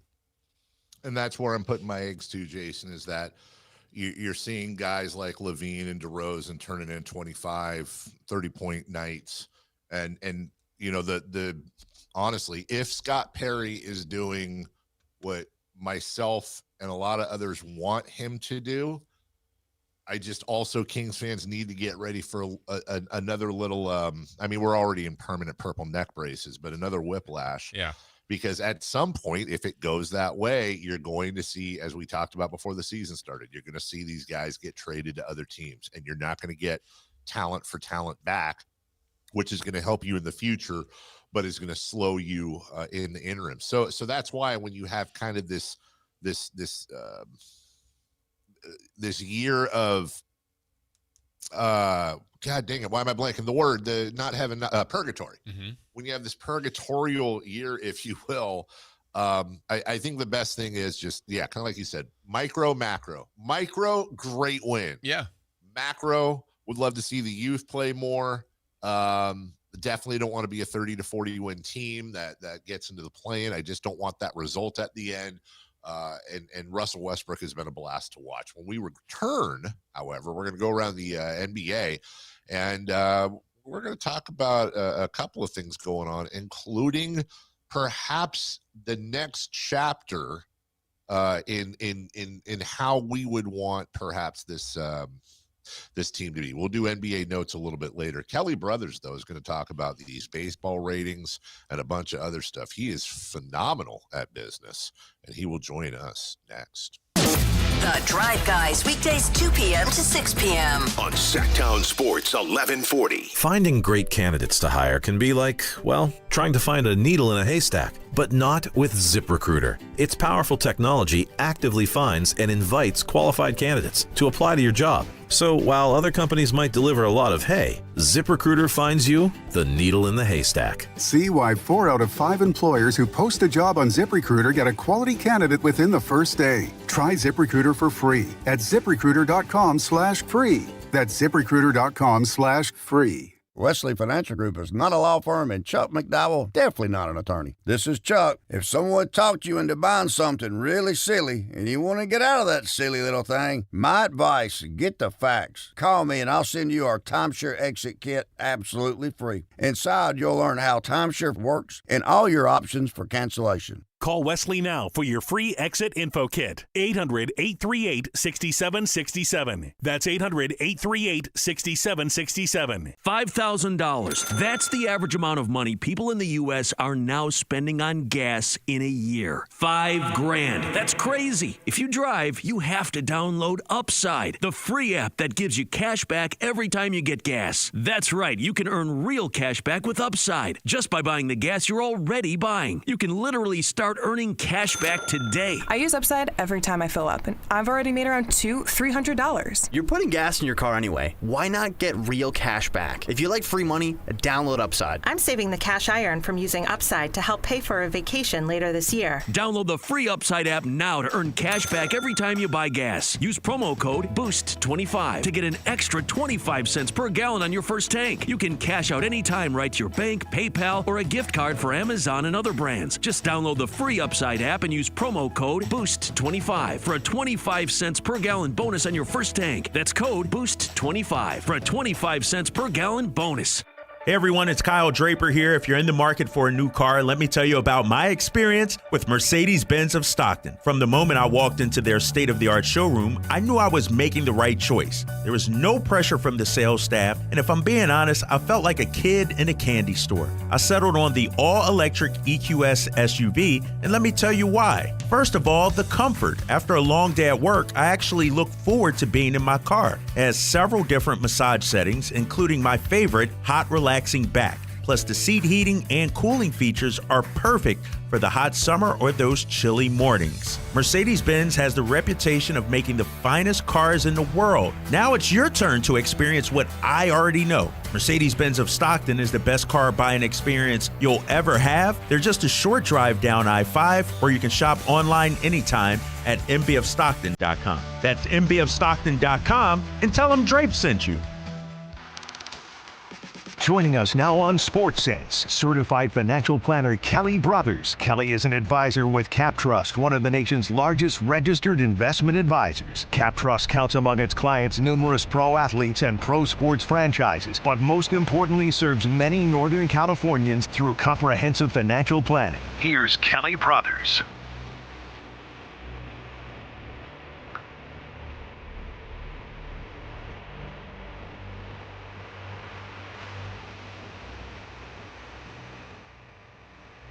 All right, good morning to Kelly Brothers. Oh, Dave, we got you now, huh? Sorry, Jason. Yeah. I was having a connection issue there. Good morning. As Jason just said, Kelly Brothers is here. He's got his Nike hat on. I hope he's getting paid to do that. Make that money, Kelly. Good morning. I don't think they're going to pay me to wear a hat that only you and Jason could see. But or I guess other people can see yeah. too, but for the most part. No, it's just the first hat I saw and it was clean. So yeah, good morning, guys. Good to see a lot going on. A lot going on. Let's start with baseball if you don't mind. And then maybe you guys have already touched on this, but that was an unbelievable World Series, and the numbers were astounding. You know, I think a lot of people thought, oh, Toronto, maybe not as certainly not as beneficial as the Yankees would have been or the Boston Red Sox. But it turns out they killed it in 3 different countries: the United States, Canada, and Japan, because of the 2 Japanese stars on the Dodgers. And so 51 million people watched Game 7. That was the most to watch a major league game in 34 years. Pretty good. Wow, I thought baseball was dead. Yeah, I was thinking the same thing, Kelly, because you're on the heels of the Dodgers-Yankees a year ago where you had Shohei and Judge, and then this series was just flat out better. And to get those kind of ratings, is that any kind of potential jolt and boost to the sport for next year? I just think it speaks to support for what they're already doing, what the NFL is already doing, what the NBA is trying to do, and that is go international. They are trying to become a global sport and not just an American sport, and having, the 2 biggest stars be from Japan, and to have, one of your teams from Canada. Boy, that really increases the base of people you can pull from.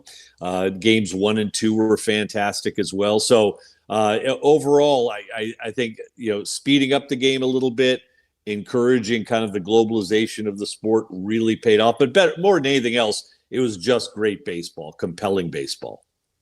Well, I think you bring up a great point, Kelly, that when you have Toronto versus the Dodgers, first off, you have Los Angeles and Toronto, which are huge markets. Secondly, it's the reason why we know who Michael Phelps is. It's the reason why we know who Simone Biles is. Nobody cares about swimming or gymnastics for 3 and 5, 10 6 months years. Right. But let me tell you, when you put my country versus your country, now all of a sudden it's on. That's the whole basis of the Olympics. And although it wasn't the Olympic World Series, I think the multi-country thing, the Canadian pride, you had the entire country rooting for their only team. And then of course you have a bunch of Dodger fans going at it. Just like Yankees, Dodgers, I think 2 years in a row, baseball's kind of hit a jackpot when it comes to viewers. No, they have. Yeah, we were traveling a little bit, and in our group was a bunch of Canadians as well. And to see them getting up at 1 a.m. Every game to keep their eye on what was going on with their beloved Blue Jays. Not to mention the fact, obviously, you got these underlying political tensions regarding tariffs and everything else as well. But that nationalism really plays out. By the way, I don't know if we've ever talked about it, but for the LA Olympics, they are putting the swimming in SoFi Stadium. They're literally building a swimming pool in SoFi, and they've changed it around because I believe, if I get the timing right, they're going to hold the opening ceremonies there, and then they have a week to build out the pool and that structure. And they're going to so swimming now will be the second week instead of the first week of the Olympics when it comes to LA. But again, that nationalism pays huge dividends in the ratings for the Olympics too. Yeah, I think they flipped. So track and swimming are usually opposite weeks. So track will go first, if I'm not mistaken, and then not in the same facility, but that's kind of a featured event. But to think of a football stadium being converted into a pool is just amazing. It really is. I know we got to move on. Can I just bring up one of my patented stupid things? You know how they have those above ground doughboy pools? Like, couldn't you like, what would be the drawback if they had like an Olympic style doughboy above ground pool? Like, it's still the same length. I guess diving would break some necks. But for the other swimmings, diving, blow it that up. would not be a good idea, Dave. That would not be a good idea. But why not just do a blow-up inflatable Olympic-sized pool? Take that sucker down in 5 minutes. Well, they're basically, I don't know what their structure is on this. I don't think they're putting it into the ground, but what a marketing opportunity for Doughboy, really. Yes. You could bring back the outdoor pool, which, fell on hard times there. Kelly, I see on our notes here, too, of things besides Major League Baseball ratings. Tell us a little bit about what's going on with skiing and this Epic Pass. Yeah, the Epic Pass, for those of you who are skiers, know that the Epic Pass, it basically lets you ski at any of the Vail resorts. They have local ones. They have national ones as well. The Epic Pass, I think this year starts at $1,050 for an adult. But what a game changer that has been for Vail. Vail, in case you're wondering, they own Heavenly, North Star, and Kirkwood here in Northern California. But before they began the Epic Pass, which is also a great name because it's epic, they had 200,000 season ticket holders in Vail Resorts. Last year, they had 2.3 million. So you take that 2.3 million, you multiply it by $1,000, and I mean, that's 2.3 billion. So you're talking about an incredible amount of money. And of course, they sell these Epic Passes before anyone knows what the snow season is going to be like or what it's going to look like. But if you're paying $1,000 for an Epic Pass and it's costing $200 or $225 or $250 for a one-day lift ticket, boy, you don't have to ski a whole lot to actually justify the Epic Pass. But it was a huge business innovation in the world of Vail Resorts. And they'll probably get 2.5 million sold this year. If I have a sports blind spot, it's 100% skiing. And I wonder if somebody could explain it to me. I've never, ever gotten it. So you drive up, first off, you have to buy all your ski stuff, right? It's like golf. You have to buy all your equipment and it's super expensive. And then you drive up and you park in the crowded ski place, and then you pay for your $300 pass or whatever it is. And then you get on this lift and you go to the top of a mountain, and then you go down the mountain, and then you keep repeating it. And it probably takes about 3 hours to pee by the time you get all that crap off of you. And then you have like a hot chocolate, and then you go back down the hill. Are either of you guys skiers? I mean, I'm being serious. Like, can somebody tell me what the fun is of skiing? I remember one time, Dave, we have 4 kids. I remember we tried to take them on a ski day. And by the time you rented everything and bought lift tickets, and the little ones are crying the minute they fall and get wet and cold. And, I'm looking at it. This is years ago, $1,000 up in smoke. It was just gone. But I'll tell you what, on a great ski day, and I'm a fair weather skier on occasion, but it can be fabulous. And actually some of the more healthy older people I know are skiers and continue to ski.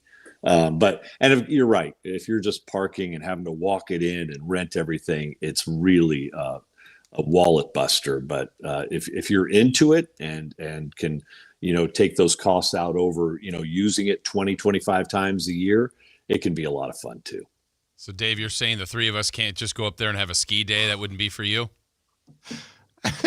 I mean, we could. I'd be the guy, like, I'll be inside where it's warm taking pictures of you guys and eating potato skins like that. I'm good with that, brother. Dave, I had a buddy when we were growing up, and his dad was an orthopedic surgeon, and he'd have his dad put a cast on his ankle, and he would just go up and hang out in the lodge and put his foot up, and all the girls would come over and, what'd you do? What'd you do? Nothing. I'm just here to meet you. So anyway. Yeah, exactly. It's a lot cheaper. Let's talk soccer. Niners continue to get involved. What's the latest? Yeah, they lost to one of their key executives. His name is Alex Chan, and he is becoming the new chief revenue officer for Gotham FC, which is the top tier professional women's soccer team in the New York region. I think they're based in New Jersey, but it's Gotham FC. But Mr. Chang was very respected with the Niners, and he was not only kind of head of marketing for the Niners and communications, but started the whole Faithful to the Bay branding platform. He also was part of the host committee putting on the Super Bowl and the FIFA World Cup coming up. So that's interesting that he'd be lost to women's soccer in New York, but he has made the move. Well, I think you're going to see a lot more of that here in the next year as the World Cup approaches, and there's going to be another soccer boom in America, just like there was back in the 90s. I think they're anticipating that there will be some short-term growth. We'll see if they can extend it long-term. What's funny about the Niners, though, and just that investment group is When I'm out in England, the chief rival to my team, they're doing far better than we are, is Leeds United, which is 20 minutes from Huddersfield in West Yorkshire and is owned by the 49ers. And their top exec, Parag Marathe, left a couple years ago and is now the full-time chairman over at Leeds United, who just got in the Premier League last year. So Niners definitely are figuring out this English soccer thing, and it doesn't surprise me that there's a bit of a pipeline coming from that organization. Yeah, no, it's I knew that, and it also that kind of struck me too, that somehow the Niners didn't find a place for Mr. Chang at Leeds, because he was very respected. Well, you're very respected, Kelly, and we appreciate you coming on with us each and every week to talk a little bit of sports business. Good to see you again. I know we'll see you before Thanksgiving, but enjoy the slopes or whatever you ski people do. And, no, I won't be skiing anytime soon. Thanks, guys. Good to see you both. All right, thank you. Okay. All right, take care, brother. That's Kelly Brothers. You know what? I really need to stop. That is a crutch, dude. And I've done it like 3 of the last 4 times. I really need to stop saying, and I say this to other guests, especially ones we're friends with. All right, take care, brother. Yeah. Because I feel like when I say that, it sounds different to Kelly Brothers. Take care, brothers. Like, take care, bro. Well, now I sound like a wrestler. Like, that's something Randy Moss. Right. Take care, brothers. We'll take a break, brother. When we come back. Kings Rewind, everybody's favorite segment, brought to you by Revival at the Sawyer. We look back at last night's big Sacramento Kings win over the stupid Warriors. We'll do all that right after this. On the move? Got somewhere to be? Take Sacramento Kings basketball with you. The Sactown Sports app will let you stay connected to your passion. Never miss a moment of Sacramento Kings basketball with the Sactown Sports app. All right, let me tell you a little something about Jonathan Gonzalez. Gonzalez Law, lawyer right here in downtown Sacramento. He is one of us, been in our city a long time, been very successful and helping a lot of people and can help you. Why don't you give him a call if you feel like you need, or you have some questions, or you need some representation. He's the guy to call, 916-304-9187. SacLegalDefense.com is the website. And whether it's a wrongful termination case, sexual harassment case, you're in an auto accident, criminal defense you may need, an expungement, something you have on your record that you'd like removed, he could take care of all of these things. You have questions. Maybe there's something else. I don't know if I need representation. Well, why don't you call? See what he can do. See how he can help. He has helped many, many people before, and he can help you as well. Again, it's Gonzalez Law, Jonathan Gonzalez, SacLegalDefense.com. Give him a call at 916-304-9187. I found out that one of my players was vaping, and I said, hey, right now is the time to be honest with me. He said almost everybody in my team was vaping. The next day, all the parents came in. I said, how many of you guys think that your kids are vaping? Not one of them raised their hand. There's a joint fight to make something better. We don't sit back and let it happen. Coach Sanchez is exposing Big Tobacco's playbook. Learn how he and other Californians are beating Big Tobacco at undo.org. Help elevate your company's pride with workplace tips from Cintas. The right workwear helps your team look and perform their best. Cintas has work apparel for almost any job imaginable. Your team gets garments that are breathable, comfortable, and hold up to any job. Cintas even handles laundry and delivery every week with no upfront investment. It's all part of Apparel Plus from Cintas. Learn more at Cintas.com. If you're 55 or older and into that whole saving money thing, T-Mobile has an exclusive phone and internet bundle just for you. Right now, get 2 unlimited phone lines plus 5G home internet for just $30 each per month with AutoPay, plus taxes and fees. And with 5G home internet, setup is easy with just 1 cord and no technician needed, which is great if you're also into that whole keeping it simple thing. Switch now and experience the best mobile network in the U.S. Visit your local store to start saving. T-Mobile, it's better over here. Based on analysis by Ookla Speed Test Intelligence data Q4 2024 to Q1 2025. Ookla trademarks used under license. Unlimited on our network. Customers on voice plan may notice speeds lower than other customers and further reduction if using more than 50 gigs a month due to data prioritization. Video streams and SD on this plan. Home internet pricing after $20 in monthly bill credit plus $5 per line without autopay. Debit or bank account required. See 5G device coverage and access details at T-Mobile.com. At Valley Strong Credit Union, we know that local businesses are the backbone of the Central Valley, investing in our neighborhoods, boosting the economy, making the Valley stronger. But when it comes to their finances, where can they turn? A big bank that just sees another number? That's not good enough. Valley businesses deserve Valley support for payroll, credit, cash flow, and everything in between.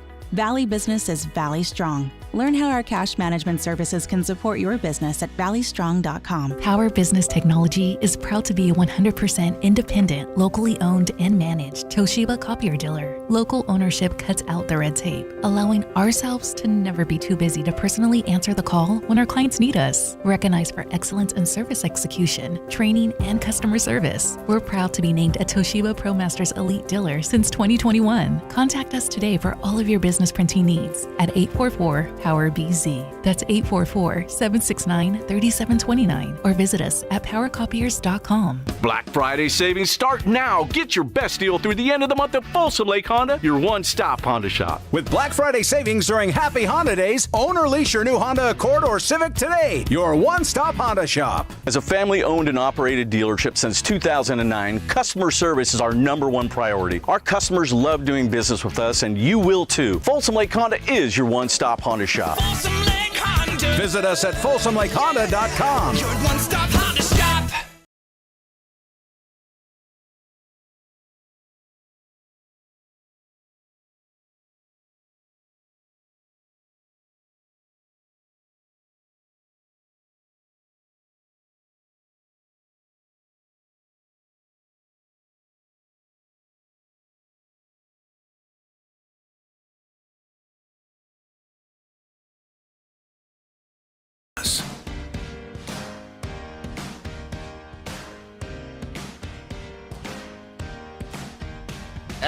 Uriah Faber is going to join us ahead of his big fight. Not his, though. He's a promoter now. Nice. So doing fights locally. So we're going to talk a bit about that. He's also one of the owners of my barbershop. Hammer and Nails. Yeah. That's right. Yeah, we're going to have to make sure you mention that. That's going to make him smile. He's a hustler, dude, and he will join us at 9:30. And it's been a long time since Jason and I have interviewed him. Looking forward to the three of us talking. Coming up at 9:30. Oh, you won't be here, will you? No. No. Oh, did you see his newest one? With names and how they get their nicknames? No. Send it to me, please. Chris and I are into this guy online that does like how screwed up English pronunciations are. What is COMB? Comb? That's correct. What is WOMB? Womb? No, it's womb. Ugh. Yeah, so 9:30, Uriah will join us. And Jason, we will you'll be with us in spirit as you defend the honor of Sacramento versus the hated Warriors. The game of golf. Golf. All right. Well, it is every single person ever's favorite segment. It's all I can do to get the chat and the text line to calm down. Yeah, we're getting to it, guys. Without further ado, it's King's Rewind. The King's Rewind. What actually happened last night? Let's travel together. Brought to you by Revival at the Kimpton. Jason. Oh, we're just going there. Okay. I'll take it. Yeah, sorry. I do want to point out just to, we got to please our sponsors here. We're brought to you by Revival at Sawyer. Show your Sactown Sports 1140 app at Revival. Buy one beverage, get another 50% off your next beverage. That's good for the entire month of November. So again, thank you to the Revival at Sawyer. So here we go. Hey, it was the Golden State Warriors and the Sacramento Kings. And we know they've made some pretty good memories over the last couple of seasons. I'll take your word for it. Now let me pass. In 2023, they met in the opening round of the NBA playoffs, in which the Warriors won in 7 games. What is wrong with you? Why would you do this? Well, in 2024, the two met in a far more meaningful play-in game between the 9th and 10th seeds, in which Sacramento eliminated the Dubs. It was great. Well, it was Wednesday night in Sacramento. The two were matching up for the first of 4 regular season battles. You want some? Come get some. The headline for this game was about who wasn't going to play, as 5 former All-Stars were not in the lineup. That's a lot. For Golden State, they were without Steph Curry, Jimmy Butler, and Draymond Green. You stupid. The Kings, the Kings were playing without DeMontis Sabonis and Zach LaVine. Oh, God. Hey, too soon, dude. Yeah, Come on, we man. can't forget about this, though. They were also missing their best two-way starter in Keegan Murray. Do you want to know how I actually hurt my wrist? Yes. I was hula hooping. Where does he get these, dude? So names like Drew Eubanks, Neek Clifford, Quentin Post, and Will Richard would get a chance to make their marks. Would you be willing to trade all the days from this day to that for one chance? Just one chance. Well, the first quarter was sloppy for Sacramento with 8 turnovers. I know how you kids like them sloppy. Lady, you're scaring us. Wow, Rewind has got the big Rolodex today. All right, they've got scoring contributions from 8 players in the opening quarter, and for the first time in a Kings uniform, we got to see the newest member of the team in Precious Achua. What are you, celebrating or sneezing?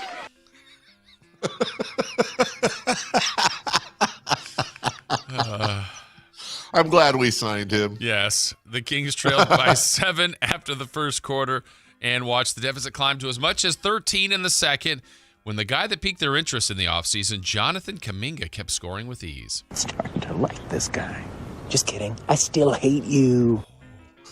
The one early season calling card so far for this season's Kings team is no matter how it looks, they seemingly stay in games, and by halftime they were down by 5 despite not playing their best ball. I didn't hear no bell. In the third quarter, the Warriors started to foul a lot. He can't hit. He can't hit.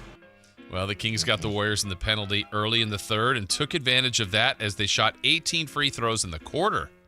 So that's what that feels like. The Kings completely changed the game at the stripe, knocking down 14 of those and suddenly owned a 7-point lead entering the fourth quarter. Keep it together. Keep it together, keep it together, keep it together, keep it together, keep it together. In the fourth, the intensity was ramping up, and the emotions got the best of DeMar DeRozan as he picked up a technical foul. I'm going to lose my freaking mind. Doug Christie continued to stay calm under pressure as he contested a couple of the calls by the officials and won both of his challenges, improving his record to 7-1 on challenges. But what is significant is I felt the touch of God. Well, in the game's critical quarter, Dennis Schroeder came alive with 13 in the fourth.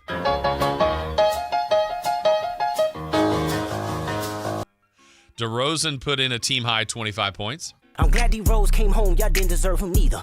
Malik Monk scored a season-best 21 off the bench. I'm a pizza guy. But the man, and I mean the man, was Mr. Triple-Double himself. What the hell? Russell Westbrook? Yes, Russell Westbrook. He came into the game as the career triple-double leader, and he added to the list, recording his 204th with 23 points, 16 rebounds, and 10 assists. Messed around and got a triple-double. He led the team on the court to begin the game, and he closed the game out with his fire and passion for the game. I need more passion. Kings win 121-116, and the home fans, they got to see the beam. Sacramento now 3-5 on the season, and up next, they host the defending champion Thunder on Friday night in the first Emirates Cup game of the season. The trophy's 12 feet high, and it is glorious. I've seen it. Oh, yeah, and when we win the game, that big gun's going to shoot off. And now you know how it all played out last night at Golden One Center. There we go. That is well done, Chris. And Jason. Well done. Honestly, it makes losses better, but it makes wins. It's like putting bacon on a good sandwich. Bacon. It just makes it better. Yep. It's like a choir with a rock band, bacon with a club sandwich. King's Rewind. Zeeb says he really should get some sort of award for this. Yes, you should, Chris. Yep, it's called a paycheck. Get it every 2 weeks. We'll take a break. We are going to take a break, aren't we? Yeah. I will remember you. I'm gonna miss you while I'm gone. Oh, it's been a long day without you, my friend. Oh, Jason Ross hitting the road. Going to defend our honor. Yeah, you got Sammy coming up, though. What am I going to talk to Sam about by myself for 24 minutes? We'll figure it out. Messed around and got a triple-double. What the hell? I think we actually... Russell Westbrook? Well, it's just Sam and I. I'm sure we're going to piss somebody off. So we will take a break. Don't forget, Uriah Faber will also join us at 9:30. We got a lot between now and then in the second half of Ye Old program. We say goodbye to Jason, who will return tomorrow with regaling us with stories of hopefully a big win over Team Golden State. And Jason, I would just say this. We talked earlier about that first tee, that first shot. Just think positive and bring that positive energy with you, and it will pay off. Much like going to American Energy Home Pros could pay off for you in a couple of different ways. First off, they're doing plumbing now. That's why we call them Home Pros. So it's 10% off anything plumbing related. That's toilets, that's showers, that's bathtubs, whatever it may be. But wait, there's more. Obviously, if you're a club member, you get 10% off everything. And if you want a free home furnace, that comes with every single full home installation, get you a free furnace. Like, dude, that is such a great deal. Okay. On top of that, you're dealing with a company that has been around since 1981, serving the greater Sacramento area, A+ with the Better Business Bureau. Here's the other way to save. If you're already working with another HVAC company, you're already working with another plumbing company, let them be your second opinion partner. Seriously, have them come out, look at the same job. You know what the bid was. You know what they offered to the other place was trying to charge you. Let American Energy Home Pros beat that. You save money and you get phenomenal service. You can reach them at 916-520-9990. That's 916-520-9990 or AmericanEnergyAir.com. American Energy, making the uncomfortable comfortable. No Jason, but yes, Sam Amick in the next segment. We'll get to that next. Malik Monk plays here. Left, goes right, steps back, launches the three. Nothing but net. Oh, that was just filthy.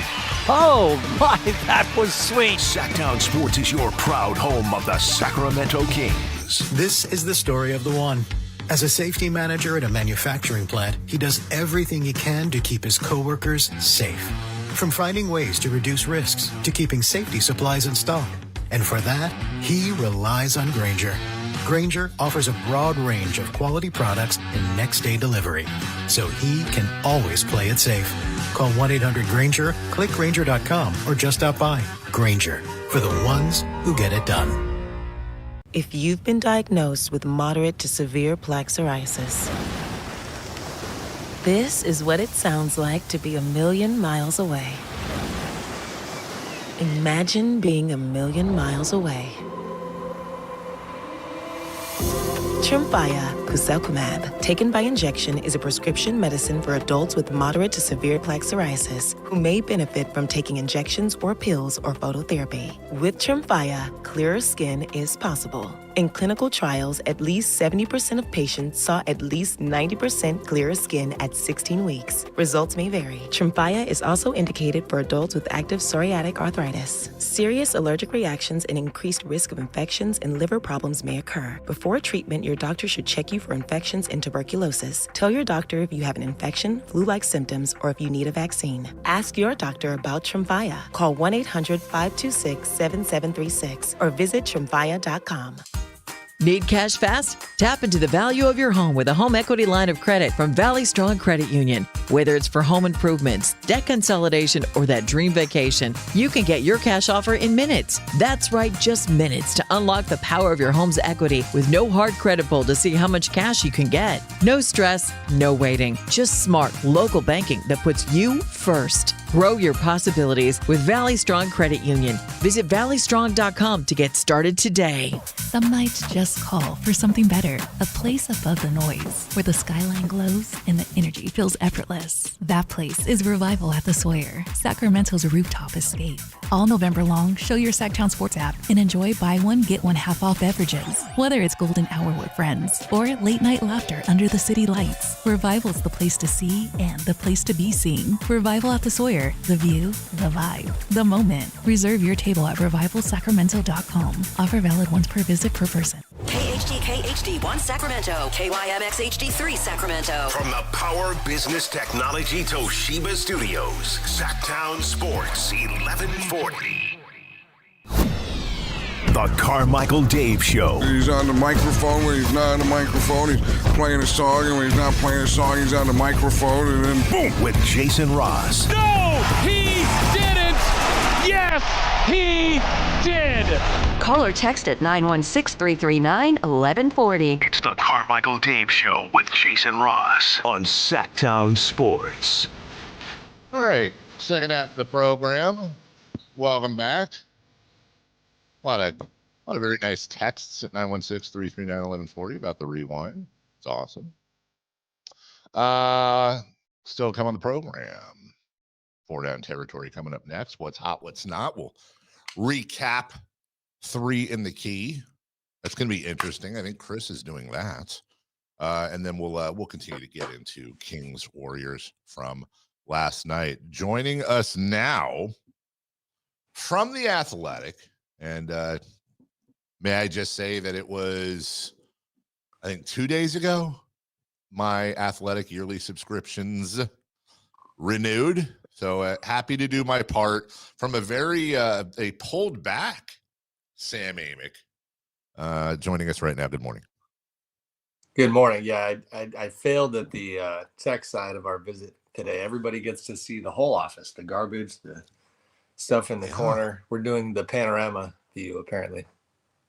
Are we using a different camera today? Are we using our phone? What's going on? No, it's your guys' program. I moved too quickly, and you have to select this camera view or the normal one. To be honest, it'll probably take me 10 seconds. Do you care? You want me to switch it up? Because the AirPods. No, I don't care. I feel like you care more than we. I'm fine either way, Sam. I don't care. As long as we have your audio, that's good. Yeah, no, we're good. This is the real messy office. Welcome to the house. Well, no, Jason. He's off at a golf tournament, so it's you and I. And I would say no offense to Jason, but it's actually a compliment to him. Generally, when it's you and me, something gets aggregated.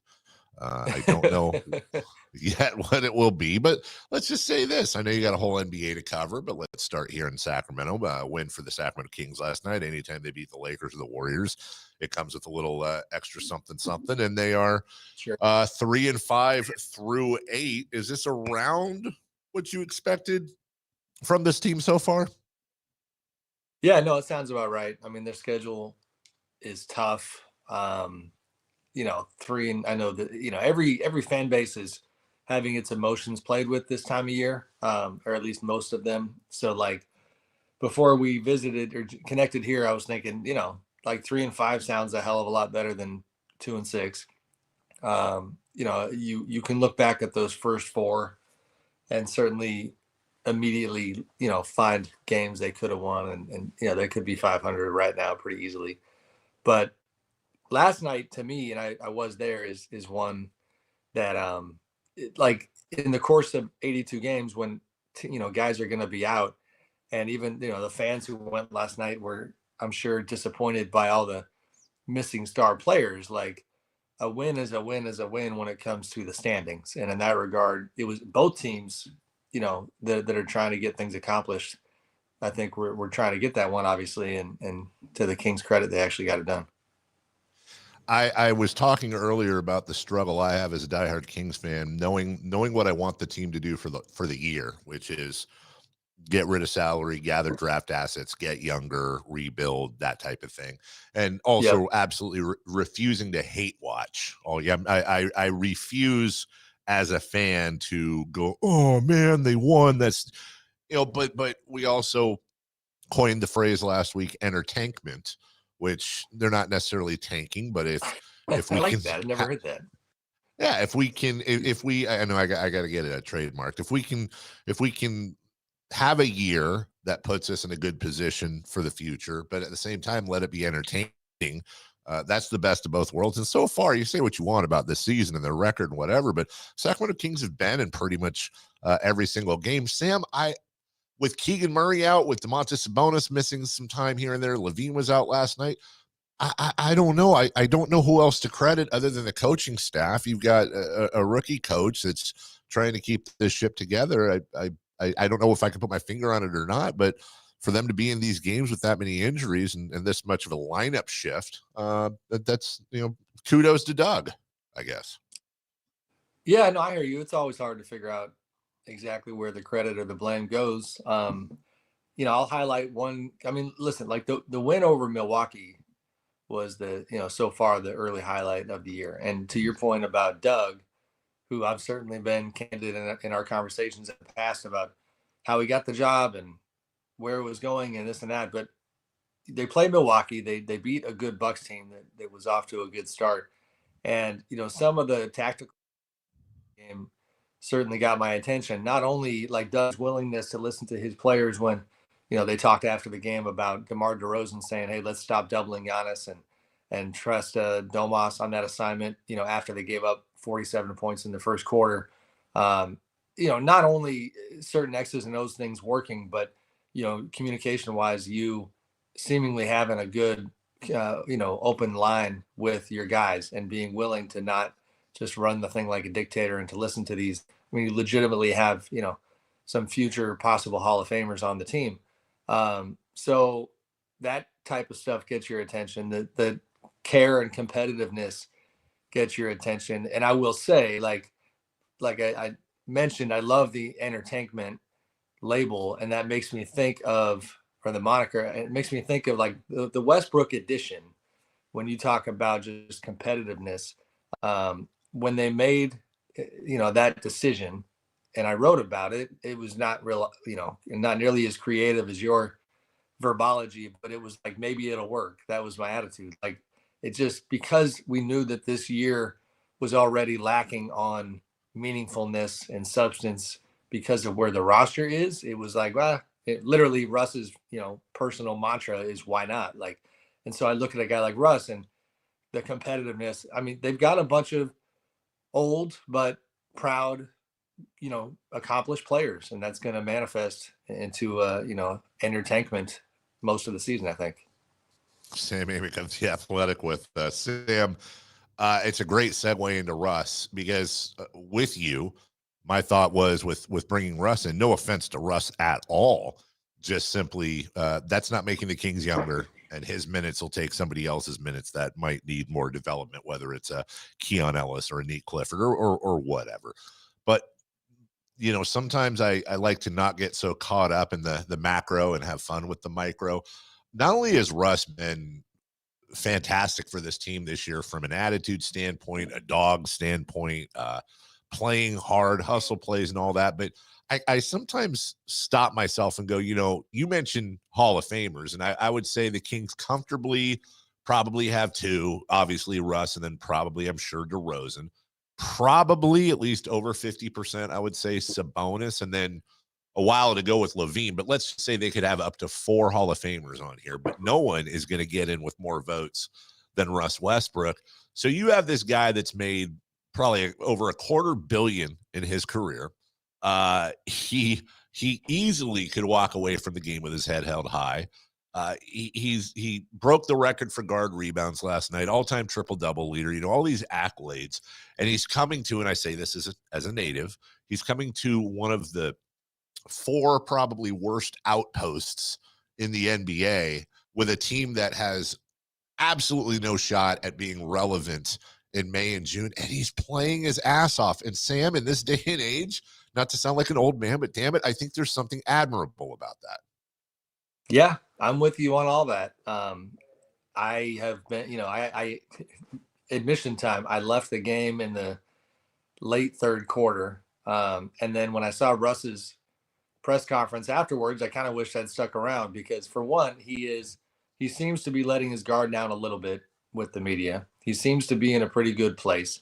And everything you said about the way he's competing is accurate. And not to do the comparison as a thief of joy thing, but like, you made me think of the Ja Morant situation in Memphis right now, where I do actually truly understand some of Ja's frustrations with his current coach. But like, one guy's making $40 million and is the franchise centerpiece and is giving 50% effort, and Russ is out here on a minimum deal. And not only that, to go even deeper, I'm sure you saw the clip a few days back when he was asked by a Nuggets writer about his time in Denver. And he very candidly said, well, they didn't want me back. And then he said, the reporter asked, did you think about, you had your player option, did you just think about picking that up anyway? And he just said, I don't go anywhere I'm not wanted. Someone was trying to tell me, well, that's stupid because, you got to pick the option up and make him trade you. That's $5 million. Well, like you said, he's made $250 million. And he actually he's just a good old fashioned hooper. That's what he is. And so I'm not saying money doesn't matter to Russ. It does, but like, the game matters to Russ. And his legacy matters. I think he's smart enough to know that it would be a nice touch to have a non-controversial, highly competitive Sacramento Kings chapter, even if it ends in mid-April. If people walk away saying, damn, that guy just loved the game type stuff, I think that is good for him. And so far, that's what we're seeing. That's a great way to put it. Baseball is the most romanticized sport in America. And we've seen, many a movie where the old ball player who still has a little bit left, is in the, whatever independent league, if you will. I know this isn't the same, and we're not exactly talking, or maybe we are, Jerry Rice with the Broncos, or, Shaq with Cleveland. But as you said, he had a triple-double last night. He's playing his tail off. Great, once again, twice in a row, segue into Ja Morant. Can I, before we segue? Yeah. Real quick. Yeah. Which guard did he pass on the rebounding list? Jason Kidd. J Kidd, okay. And to that point, I did love the reason I wished I went to the press conference. It was so funny. Like, Anthony Slater is asking him about his rebounding skills, and I don't think Slater realized that he had passed the J Kidd, and for Russ to just turn and just be like, I'm the best of all time, and he says, I didn't I just pass somebody? Like, he knows what he's doing. He's, again, he's proud, and right now he's enjoying himself. But yes, Ja Morant, not playing very proudly. What do you got? No, not playing very proudly. And I understand why the Kings are the favorite here. The Kings' history of being attracted to the shiny keys, if you will, that are dangling in front of them. Also, their need for a point guard preceding the signings of Dennis Schroeder and Russell Westbrook. Also, I would imagine, I don't know if it'd be Levine or not, but you've got contracts that would match up. Beyond all the noise, and you said you understand some of Ja's frustration, but what are you hearing out of Memphis? Is this real? Do you anticipate Ja Morant being a Grizzly after the deadline? For now, I do. There's a macro here that Kings fans can relate to that I'm still learning more about, which is that things are somewhat. See, now you got me nervous. And like, here's the aggregation part. So here's the aggregation. All right, everybody out there, get ready. Sam aggregating in 3, 2, 1. Now Sam's gonna go, political. No, just the Grizzlies don't have an arena lease agreement past the 28-29 season. People generally thought they would have an agreement with the city already. There's just, discussions on a $550 million renovation. And the point being, like, keeping the Grizzlies in Memphis. So what I'm trying to learn more about is, the powers that be out there, are they truly in good interest trying to keep it in Memphis because Ja kind of plays a part there. That he is the, even with all his controversies, he is the blockbuster item player. And they've already been among the league's worst in attendance for the last couple of years. So my understanding when I wrote a column yesterday was that, like part of it was they know that if they trade Ja, like it's just going to be a ghost town in that arena. No offense to Zach LaVine, like the interest level is going to dip if a guy like Zach came. I mean, Ja is dynamic and electric when he's at his best. So that's the beyond the locker room stuff that is definitely, I think, worth monitoring.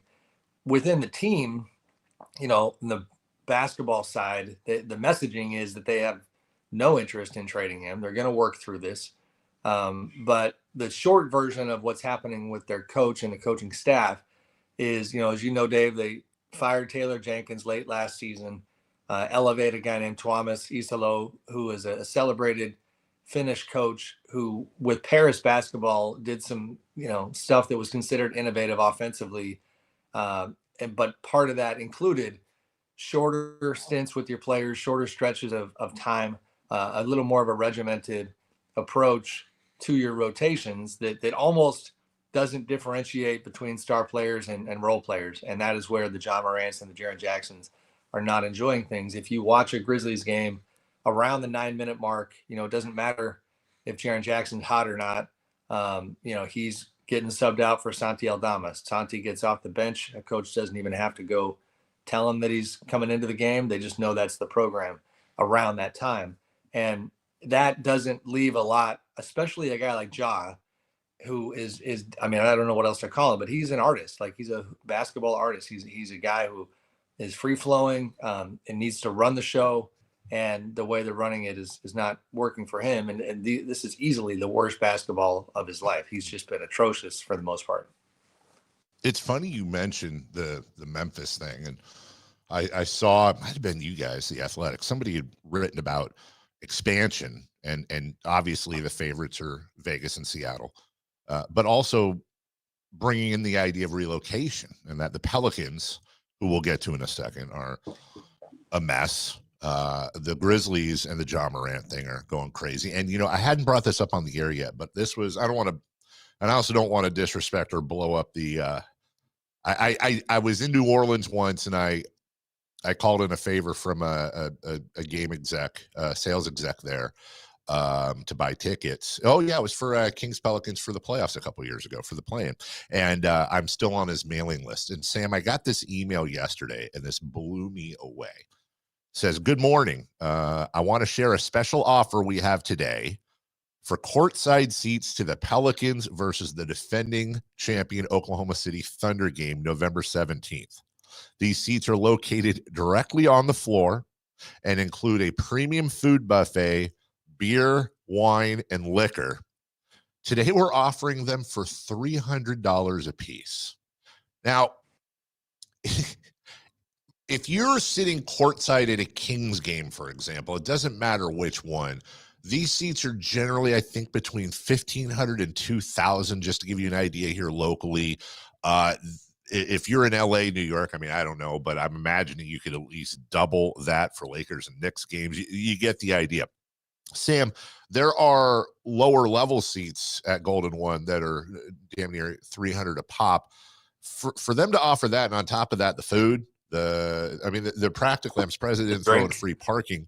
Yeah, the drink, and then on top of that, it's the Thunder, it's the defending world champions. Like that, I read that and went, "Oh God, these guys are in trouble." You get playing time? Do you get to be in the rotation? Right, you get to shoot a free throw. Like that's if their sales staff is doing that type of stuff, these guys are in trouble, man.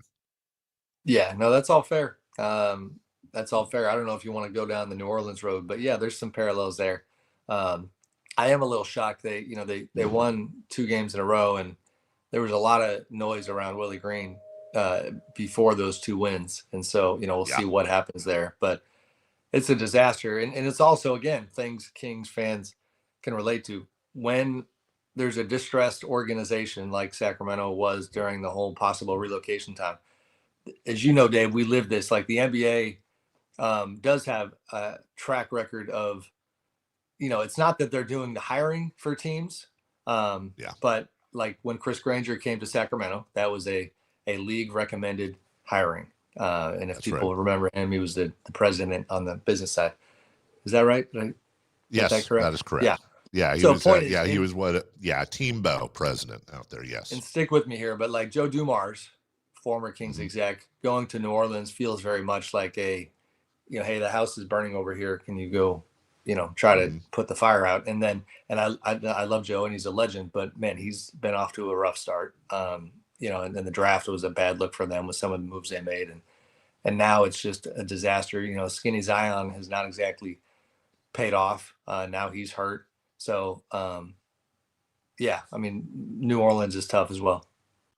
If you believe what you read from people you trust, I'm not saying you said this, but people that you trust that cover the team, obviously, Gail Benson is basically an absentee owner, does not care.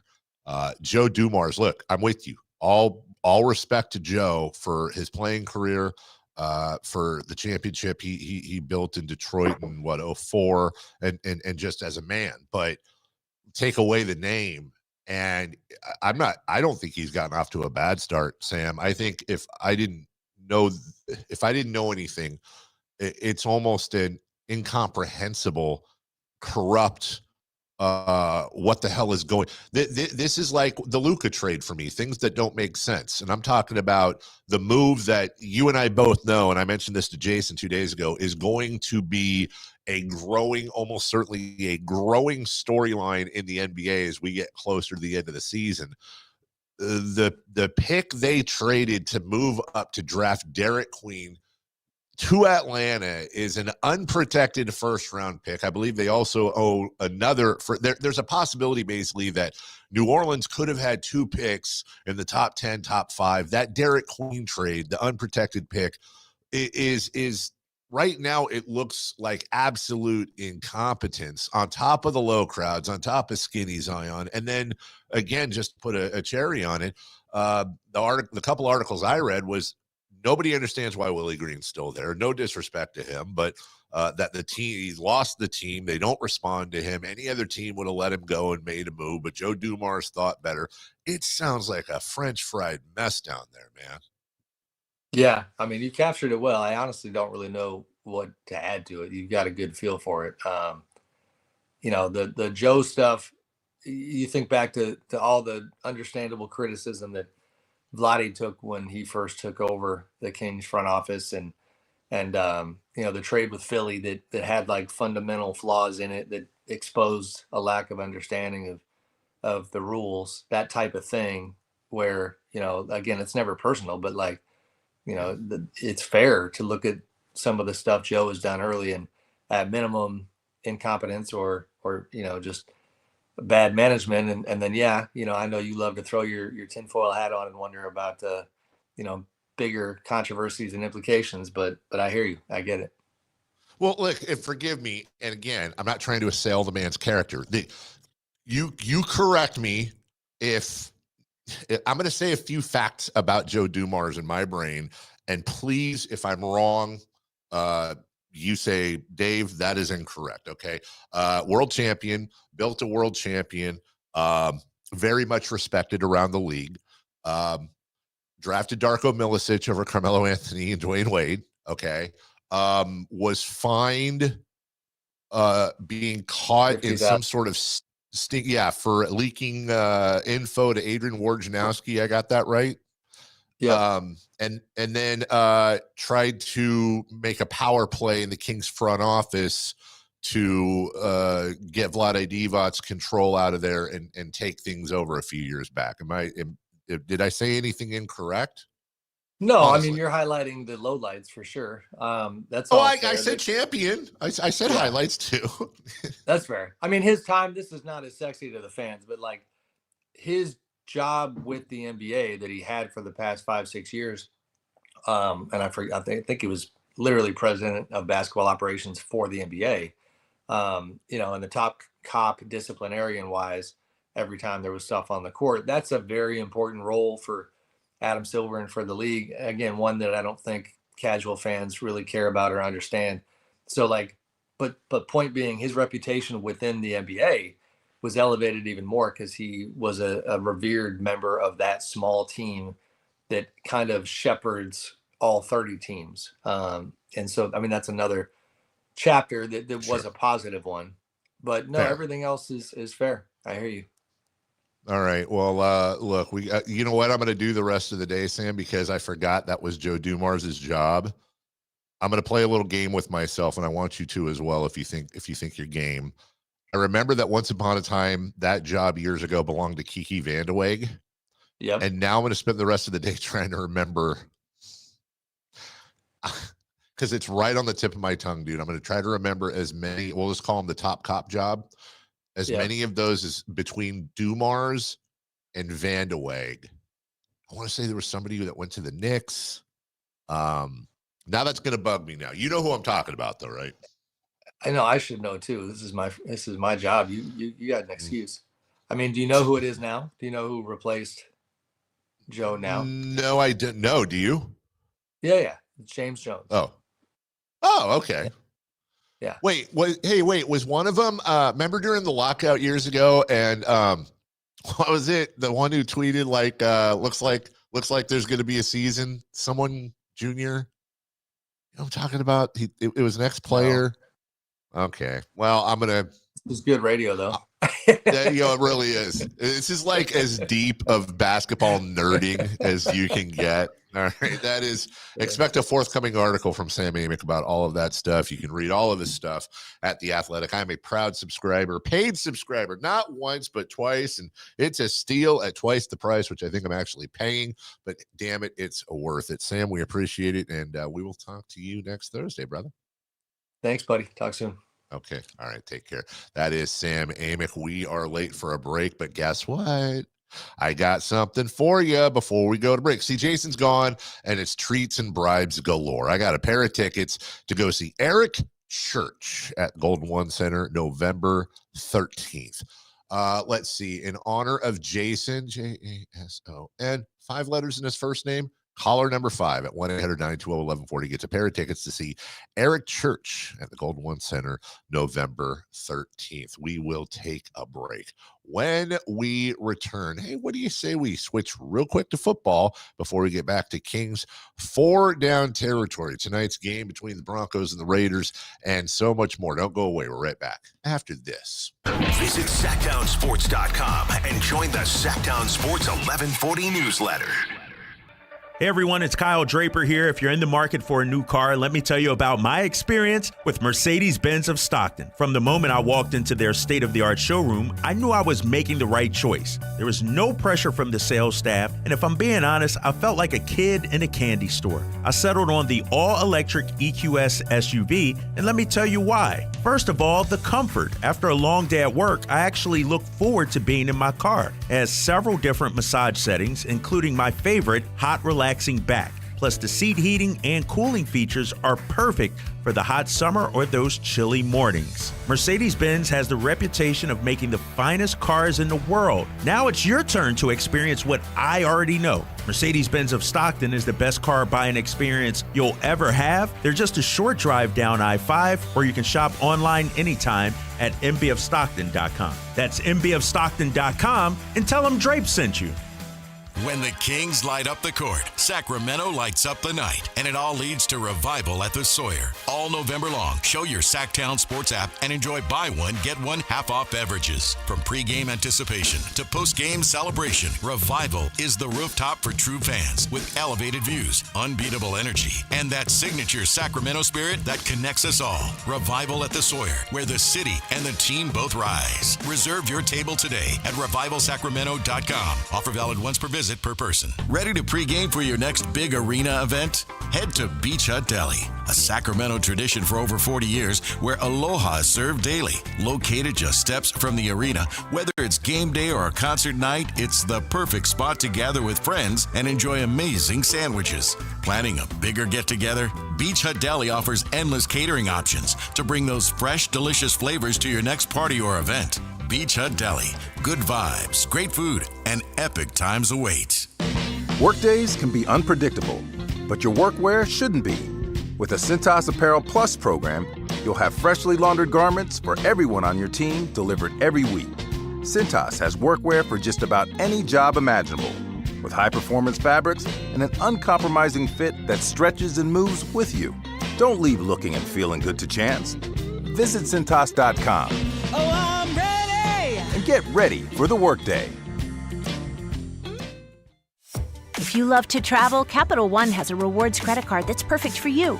With the Capital One Venture X card, you earn unlimited double miles on everything you buy. Plus, you get premium benefits at a collection of luxury hotels when you book on Capital One Travel. And with Venture X, you get access to over 1,000 airport lounges worldwide. Open up a world of travel possibilities with the Capital One Venture X card. What's in your wallet? Terms apply. Lounge access is subject to change. See CapitalOne.com for details. Just announced, Stockton Honda has been named #1 of California's best car dealers in 2025 by USA Today and Statista. This prestigious award is based on thousands of customer reviews and recommendations, ranking dealerships for service, value, and satisfaction. Out of hundreds evaluated, Stockton Honda is proud to be #1, recognized for all-around excellence and commitment to our customers. Visit Stockton Honda, where reputation meets the road. Anytime, anywhere, it's all here. With 25 award-winning years in Northern California, Ashton & Price is your local injury law firm. Pro attorney tip: if a firm presents as local but they're in LA, red flag. If your first consultation is not with a lawyer, big red flag.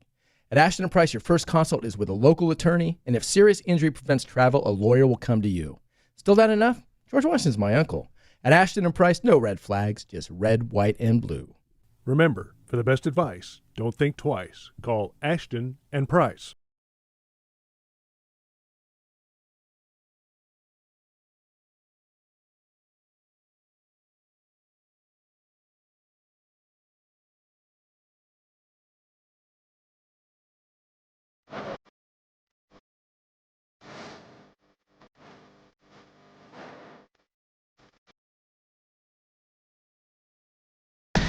Carmichael Dave. He has very good sources, and he just kind of tells it as it is and gets to the point. Jason Ross. He has a lot of pretty smart things to say. He's good at what he does. On Sactown Sports. You know, the reason why I now know I was with Sam, and thanks to Sam for joining us. You know, the executive vice president of basketball operations for the NBA, that's always the one that, you know, suspends Draymond Green or finds this guy or coach or whatever. I was like, God, I remember Kiki Vandeweghe. James Jones is now the new president taking over for Joe Dumars. So I said to Sam, I can't remember who was between Kiki Vandeweghe, who started that job back in like 2013, and Joe Dumars. So I looked it up. Well, the reason why I couldn't remember is because there weren't any. He was it. That was it. It's just been him. So there you go. I know a lot of people were wondering. Are we okay on the YouTube there, Chris? Getting complaints. Anyways, Jason is golfing. We got you for the next hour and a half before Alan joins us.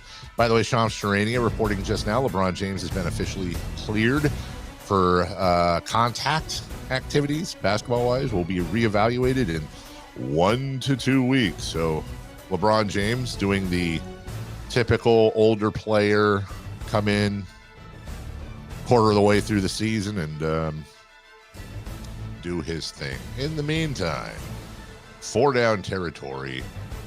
First down. The point spread for tonight is Denver by 9.5 over the Raiders. Who would you pick?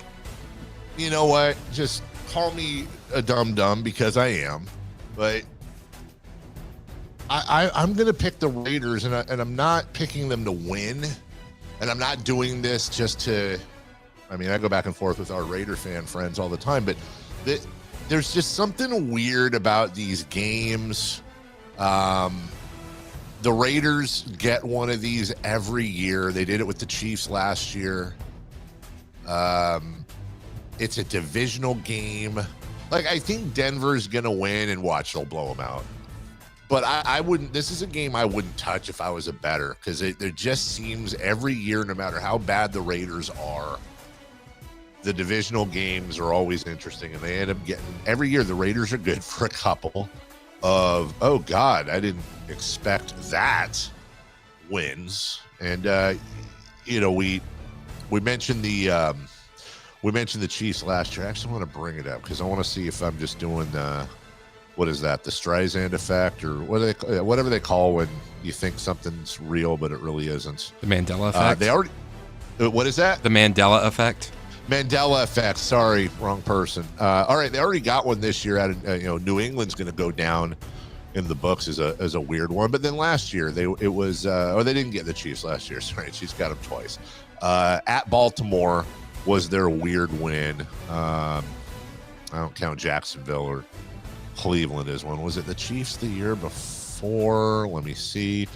They won at Denver. Oh no, they beat Green Bay. And they beat Kansas City in Kansas City. That was Christmas Day in Kansas City, 20-14. So yeah, it's just every year they get 1 to 2 weird wins. Usually they're divisional. So long story, super long.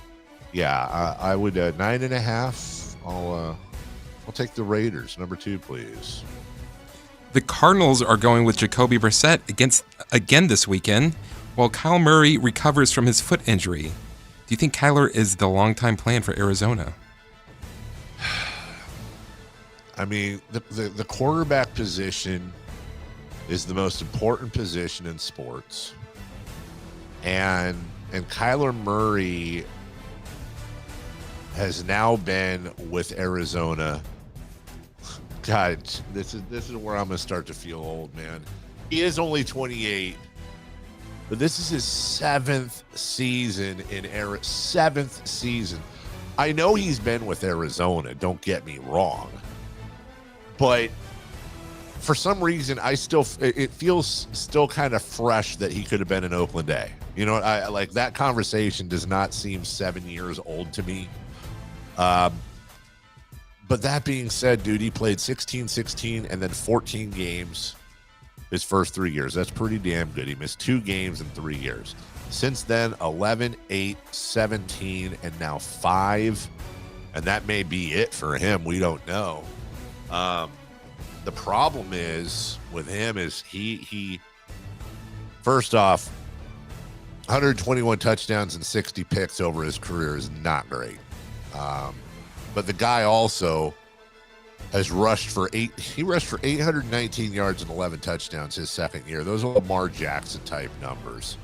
And he's pretty good, at least for a full season. He's going to get you 400 to 600 yards on the ground. He's a two-way threat. He's got a good arm. He completes 67% of his passes. The problem is that with the exception of Drew Brees and a couple others, you don't see a lot of short quarterbacks really be the long-term solution. And Kyler Murray is 5'10", 200 pounds. So I don't know that he's the long-term solution, but what do they want to do? They want to get into, you see so many of these other teams, the Bears for years, the Jets. Looks like the Giants have finally found theirs, but how many teams do you see? Carolina, Indy up until this year have this carousel of high-pick quarterbacks that just run through until you find one, maybe if you're lucky. I think he is, but I think it's by default, and eventually they will move on. I just don't think it's going to be any time soon. Third down, please. The Cowboys were aggressive at the trade deadline. Any chance they make a second-half run? I mean, Jerry Jones is such a goofball. He really freaking is. Great businessman. I have to give him credit for building the brand. He's just such a wiener. Good at business. Man. Hey, by the way, did you get that Jerry Jones clip I sent you yesterday, Chris? Yeah. Okay. You want to play it? No. So they've got the bye week now, and then it goes Raiders, Philly, Kansas City, Detroit, Minnesota, the Chargers, the Commanders, and the Giants both on the road. No, there is absolutely zero chance the Dallas Cowboys make a run. There is no chance. They have losses at Chicago, at Philly, tied with Green Bay, at Carolina, at Denver, and home against Arizona. Now, look, if I'm being non-biased, losing at Denver, nothing to be ashamed of. They got blown out by 20 there. Losing at Carolina, hell, Carolina's above 500. That's looking a little better right now. Tying Green Bay, again, Green Bay's in the run for the number 1 seed in the NFC. Getting blown out in Chicago. Chicago's above 500. Philadelphia beat them. Philly's above 500. So honestly, let me just make sure of this. 1, 2, 3, 4, 5. 5 of the 6 teams that the Cowboys have lost or tied to, they have all been above 500.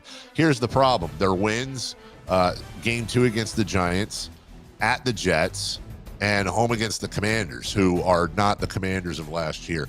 They have no quality wins. They're sitting at 3-5-1. They've lost to some divisional opponents.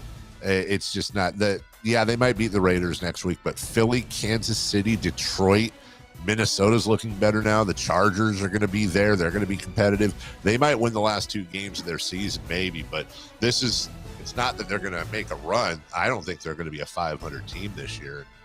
Boy, that really upsets me. 4th down. Better game this week, Steelers at Chargers or Patriots at Buccaneers?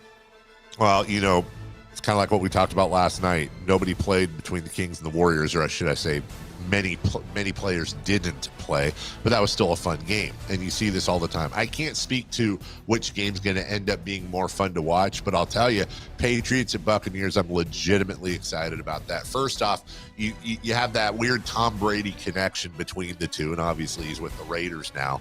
But also the Patriots are 7-2. The Buccaneers are near the top of the NFC. You've got arguably, I mean, by record wise, at this point in the season, there's not a lot more you could really ask for when it comes to conference versus conference. As a matter of fact, I can tell you this much: the team with the best record in the AFC is playing the team with the best record in the NFC this weekend.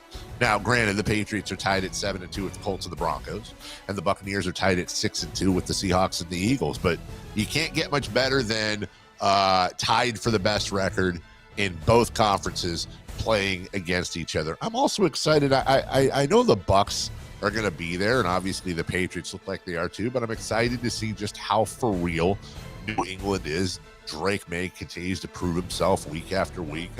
And really beyond Drake May, the Patriots are kind of this is almost like a throwback Belichick style team. When you look at who they have, who's jumping off the paper when it comes to the Pats? Ramondre Stevenson, old Stephon Diggs, Hunter Henry, Kayshon Boutte.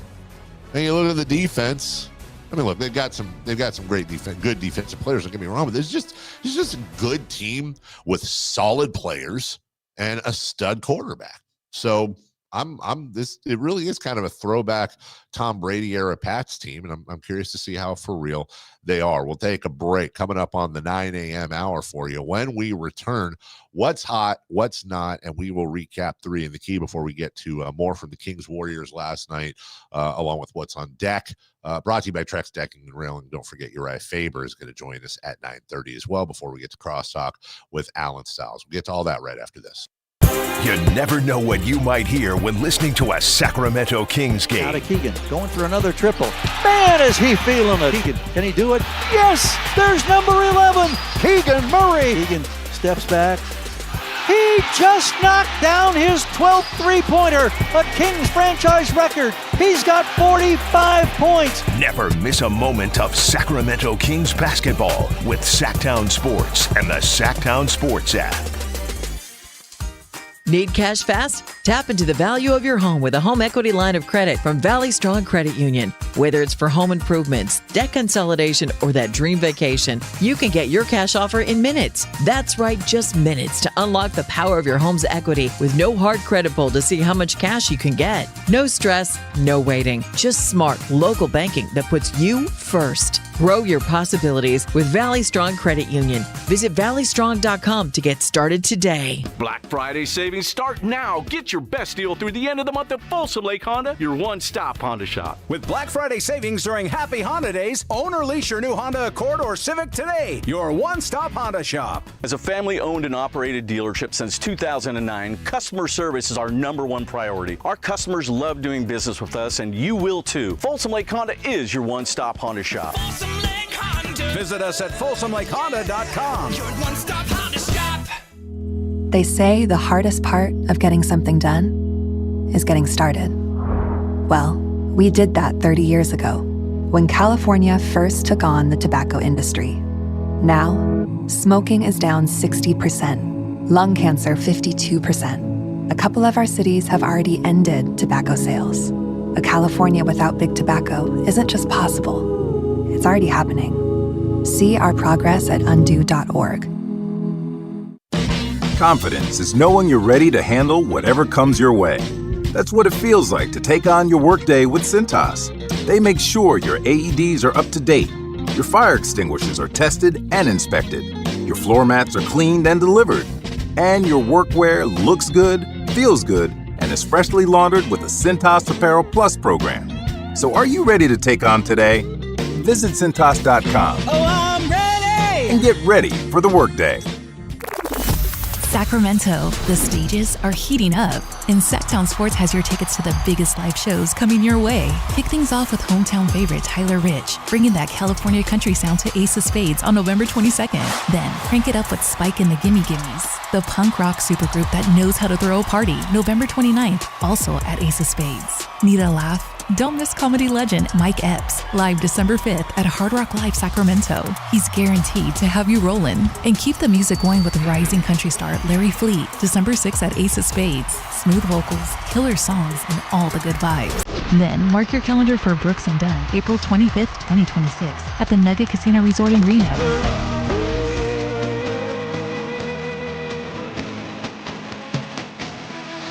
It's going to be neon lights, boots, and big hits. Catch all the action on the Sactown Sports live events calendar at SactownSports.com and keep your weekend's game time ready. Guys, tired all the time, gaining weight, low drive? These aren't just signs of aging. They could be low testosterone or other underlying issues. Right now, Revive Men's Health Sacramento is making it easier to get answers with a comprehensive wellness panel.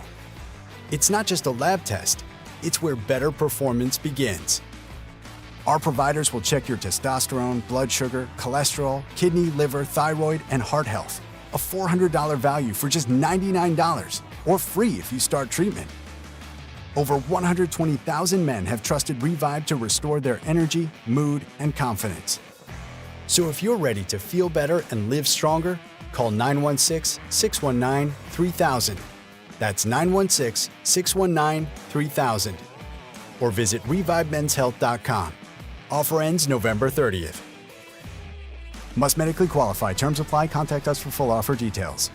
I've always wanted to learn French, but the app I tried didn't help. If you want to memorize words in another language, there's an app for that. But if you want to really learn another language, there's Babbel. Babbel was designed by over 200 language learning experts to be the most effective way to learn another language. With other language learning apps, I was just playing games. I wasn't really learning. Babbel's different. Every time I open the app, I can choose to work on my writing, speaking, or listening. And it saves my mistakes for me to review, so I'm constantly improving. Babbel feels like it was created intentionally by people who really know what you need to learn another language. Before Babbel, I thought I just wasn't good with languages. But now I'm speaking French. Tout ça, c'est grâce à Babbel. Want to really learn another language? Save up to 50% on your Babbel subscription when you sign up at Babbel.com. That's Babbel.com to save up to 50%. Babbel.com. What's hot, what's not? Brought to you by American Energy Home Pros, making the uncomfortable comfortable. Head to AmericanEnergy.com to find out more. What's hot? Yeah, hot. Real hot. And what's not? It's not good. Brought to you by American Energy Heating and Air, Sacramento's complete heating and cooling company, and second opinion partner. Who is hot? That would be. Oh, I lost my notes. Oh. That would be. No. I'm going to tell you right now, Dave, so calm down. Okay. All right. That would be. Yep. Donovan Mitchell. Hey. Last night. So? Yeah, he scored 46 points. Had 8 assists to go along with that. He shot 71% from the threes from the field, 6 of 11 from 3-point, and he was 10 from 10 from the free throw line. So those are pretty big numbers, correct? Yes. Well, can you think of another player that had in one game 45 or more points, 8 or more assists, 70% shooting from the field, and 10 or more free throws without a miss? Shai Gilgeous-Alexander? That would be Michael Jordan in 1985. Did you happen to see why Donovan Mitchell was so motivated to do that? Why don't you tell us? I'll quote from his press conference post-game.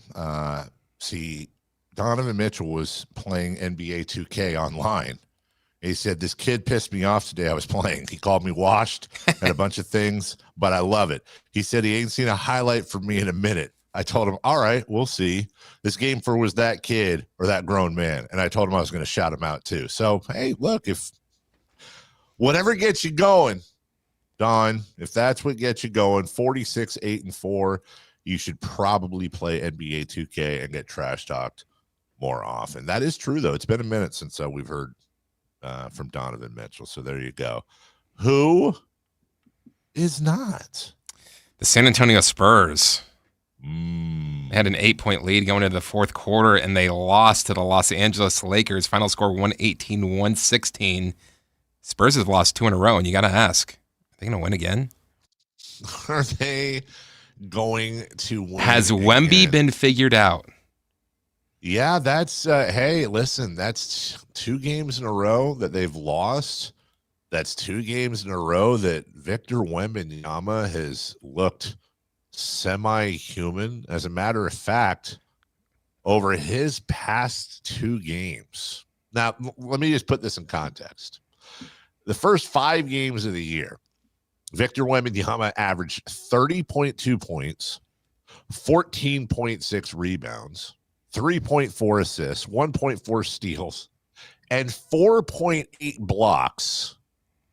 And these last 2 games, 14 points, 8.5 rebounds, 2.5 assists, 2.5 blocks, and a steal. He is shooting 14% from beyond the arc and 32%. And by the way, these are against 2 teams, especially Phoenix, that aren't exactly known for their defensive prowess. So is it the law? Is it Wembanyama? Is it the fact that rookie stud Dylan Harper got hurt? Is it time for De'Aaron Fox to come in and save the day? I know Kings fans love that.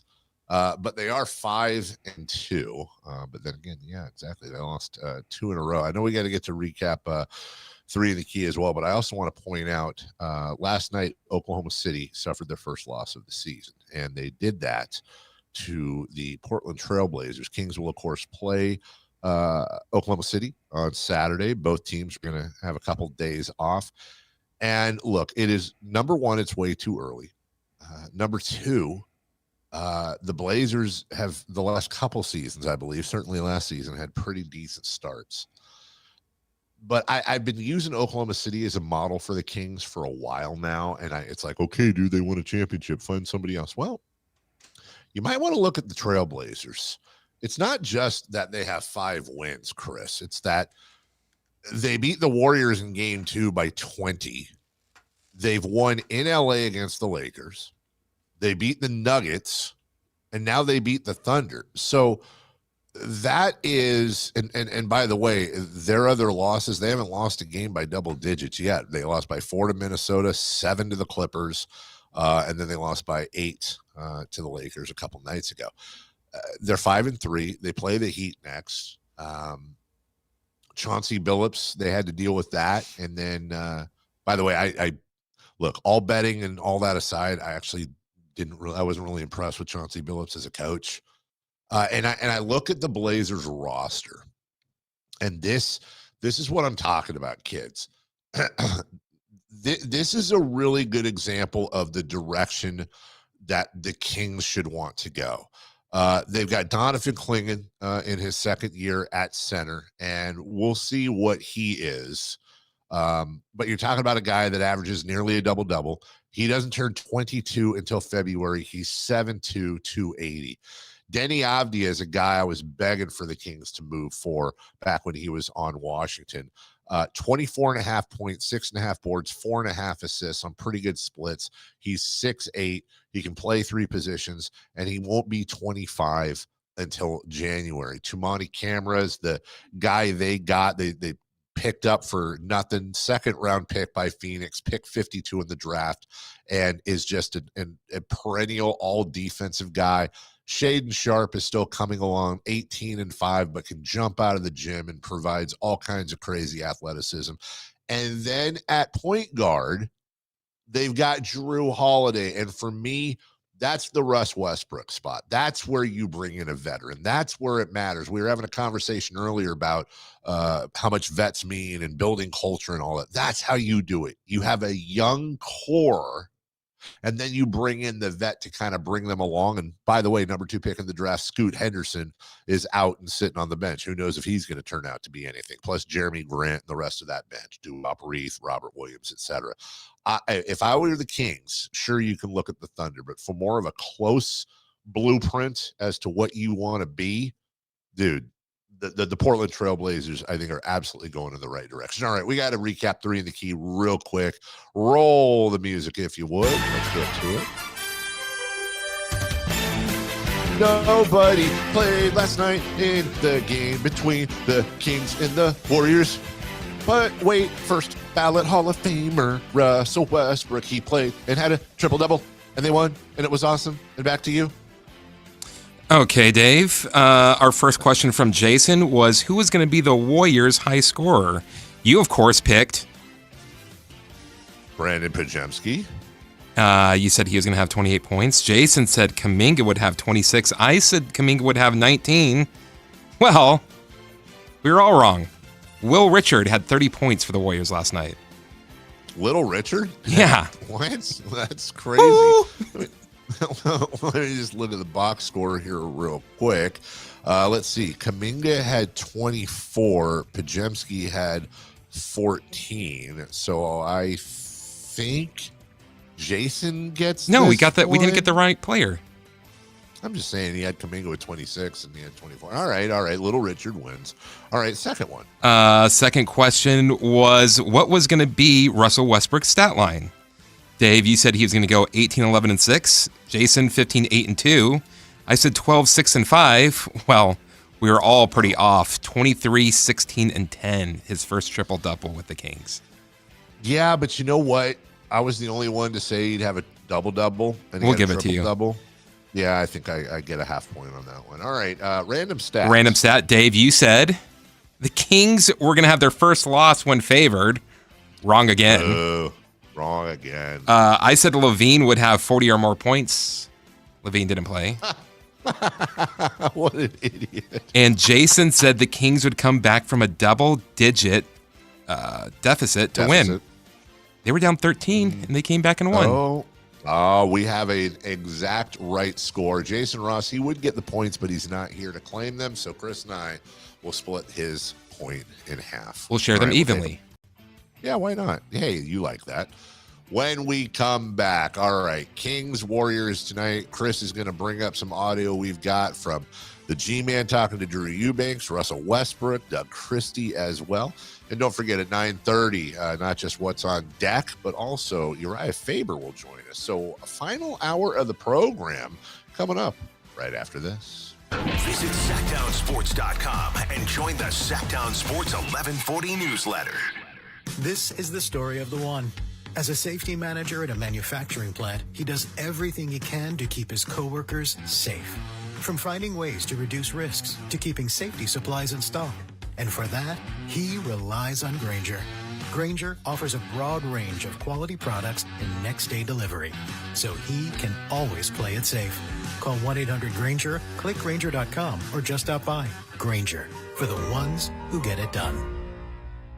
At Valley Strong Credit Union, we know that local businesses are the backbone of the Central Valley, investing in our neighborhoods, boosting the economy, making the Valley stronger. But when it comes to their finances, where can they turn? A big bank that just sees another number? That's not good enough. Valley businesses deserve Valley's support for payroll, credit, cash flow, and everything in between. Valley Business is Valley Strong. Learn how our cash management services can support your business at valleystrong.com. I've always wanted to learn French, but the app I tried didn't help. If you want to memorize words in another language, there's an app for that. But if you want to really learn another language, there's Babbel. Babbel was designed by over 200 language learning experts to be the most effective way to learn another language. With other language learning apps, I was just playing games. I wasn't really learning. Babbel's different. Every time I open the app, I can choose to work on my writing, speaking, or listening. And it saves my mistakes for me to review, so I'm constantly improving. Babbel feels like it was created intentionally by people who really know what you need to learn another language. Before Babbel, I thought I just wasn't good with languages. But now I'm speaking French. Tout ça, c'est grâce à Babbel. Want to really learn another language? Save up to 50% on your Babbel subscription when you sign up at Babbel.com. That's Babbel.com to save up to 50%. Babbel.com. Get Black Friday savings during the Happy Honda Days excitement going on now at Stockton Honda, Northern California's best Honda dealer. You'll score big with low payments, top trade-in value, and a huge selection of new Hondas. Don't wait. The clock is ticking at StocktonHonda.com. Anytime, anywhere, it's all here. StocktonHonda.com. Based on the results of the study recognized on June 18, 2025, USA Today's list of California's top car dealers 2025. KHD1 Sacramento, KYMX HD3 Sacramento. From the Power Business Technology Toshiba Studios. Sacramento's official home of the 49ers. San Francisco. Sactown Sports, 1140. The Carmichael Dave Show. He's on the microphone when he's not on the microphone. He's playing a song, and when he's not playing a song, he's on the microphone, and then boom! With Jason Ross. No, he didn't. Yes, he did. Call or text at 916-339-1140. It's the Carmichael Dave Show with Jason Ross on Sactown Sports. Welcome back. We will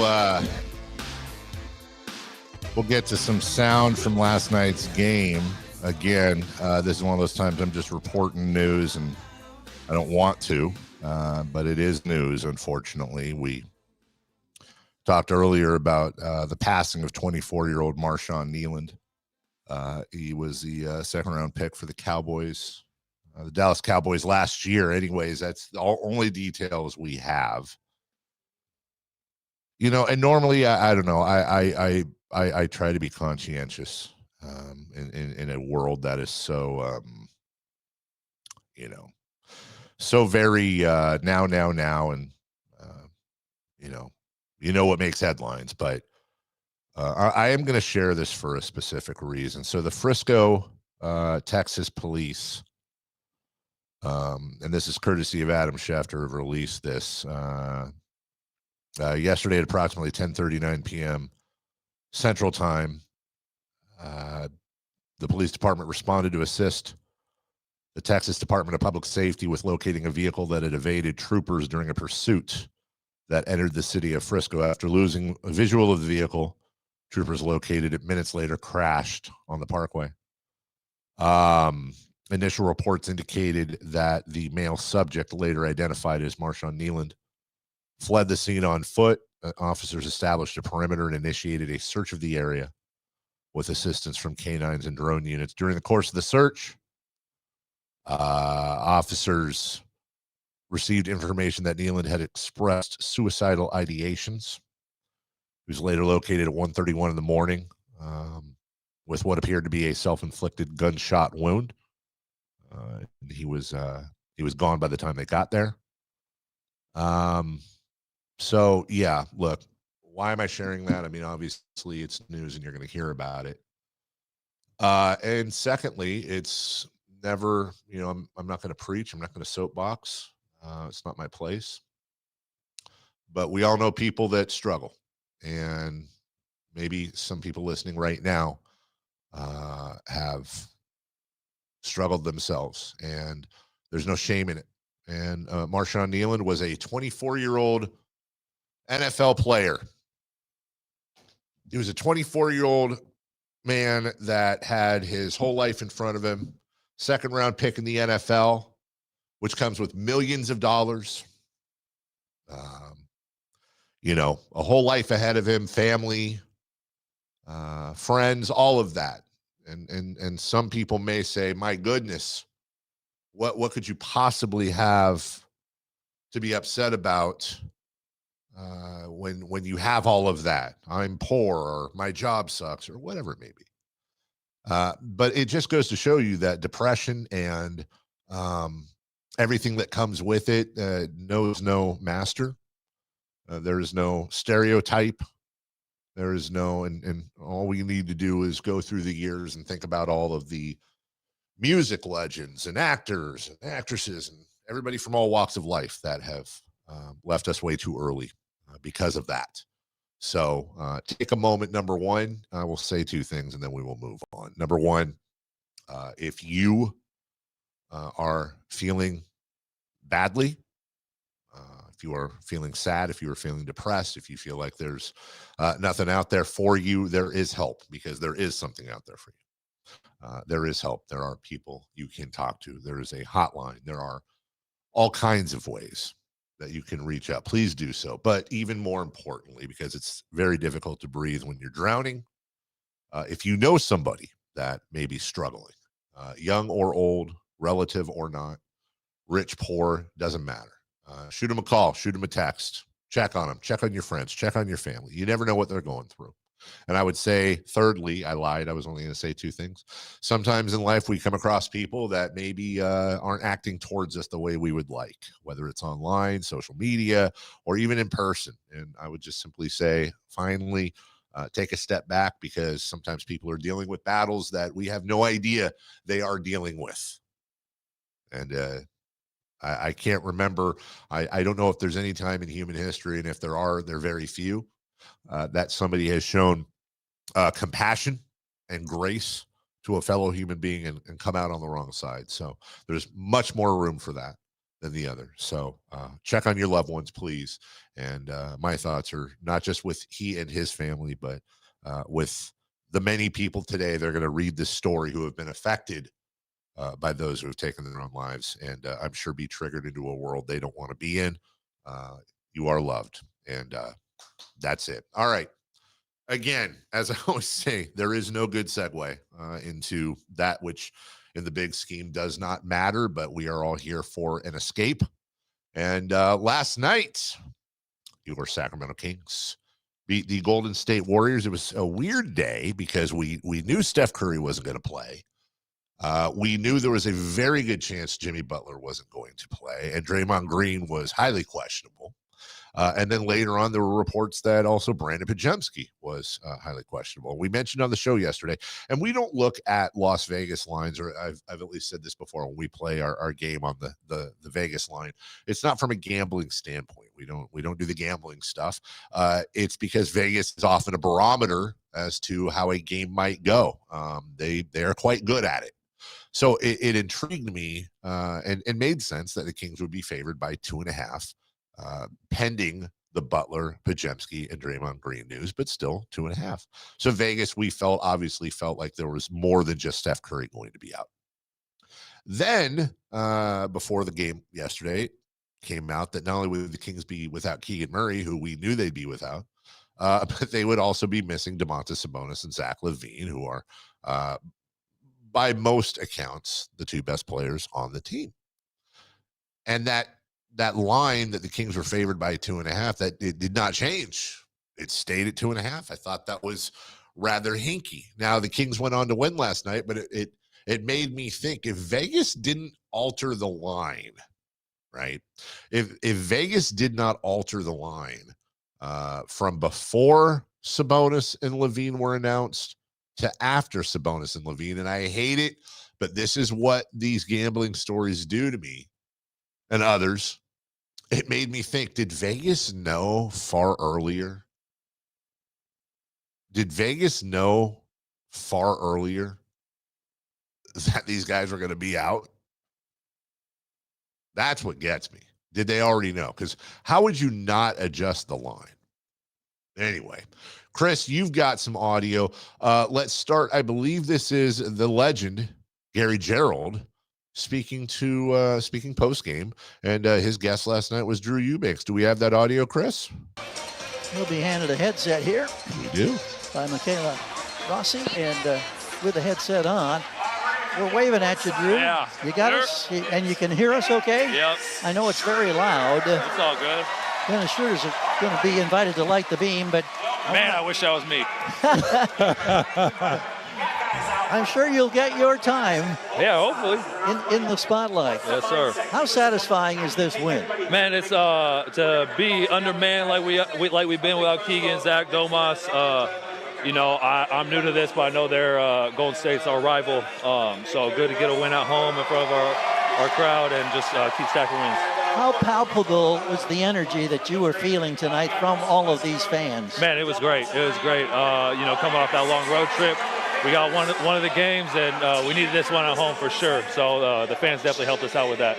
One of the things that I know you will like tonight is the fact that you got 6 rebounds and that the Kings had a +5 rebounding advantage. How significant are those numbers to you as an individual? I mean, that's probably our biggest thing that we got to overcome is all 5 boxing out, because most teams nowadays are sending 4 or 5 guys. So not having lapses in that regard is going to be huge for us moving forward. I have noticed we're going to get a roar here as the beam is now being Light lit. it! Light it! I can see it from my house when I get home. Yes. I want to ask you about the chemistry that you have developed, and I've really seen an uptick in the last 3 games between you and Russell Westbrook. Yep. You guys look like you've played together forever. Man, yeah, he just makes the game so easy for me. As a backup big, sometimes you don't get the touches you'd like. But your job is to get everybody else open. So if I can get Russ open, he sees how open I am on the back end, and he's either going to make a play and finish or find me, man. He's made my job, especially over the last 3-4 games, so easy. And he's been watching a ton of film on just me rolling. It's fun to watch, and I know that you probably are aware he is the all-time leader in career triple-doubles. He got one tonight, didn't he? He got one tonight to make it 204 nice. in that amazing career. That's great. Congratulations on the win. Get ready for a rematch with the Thunder in about 48 hours. I got you. I'll be there. All right. Thanks, Drew. All right. Thank you, guys. All right. Nice visit with Drew Eubanks. Is Drew Eubanks from Sacramento? Why do you say that? He sounds like the biggest Kings fan ever. He kind of does. No, he really liked it. I like Drew Eubanks. Who was it? Brandon on the chat says, I didn't have any expectations for your Drew Eubanks, but didn't understand the hate. Definitely don't after last night. He seems pretty solid. Yeah, look, I don't think there's any criticism. I think Drew Eubanks has been as good or better than we thought bringing him in. He seems like a very nice guy, and I think he's done better than expected with the minutes he's been given. He's not making an all-star team.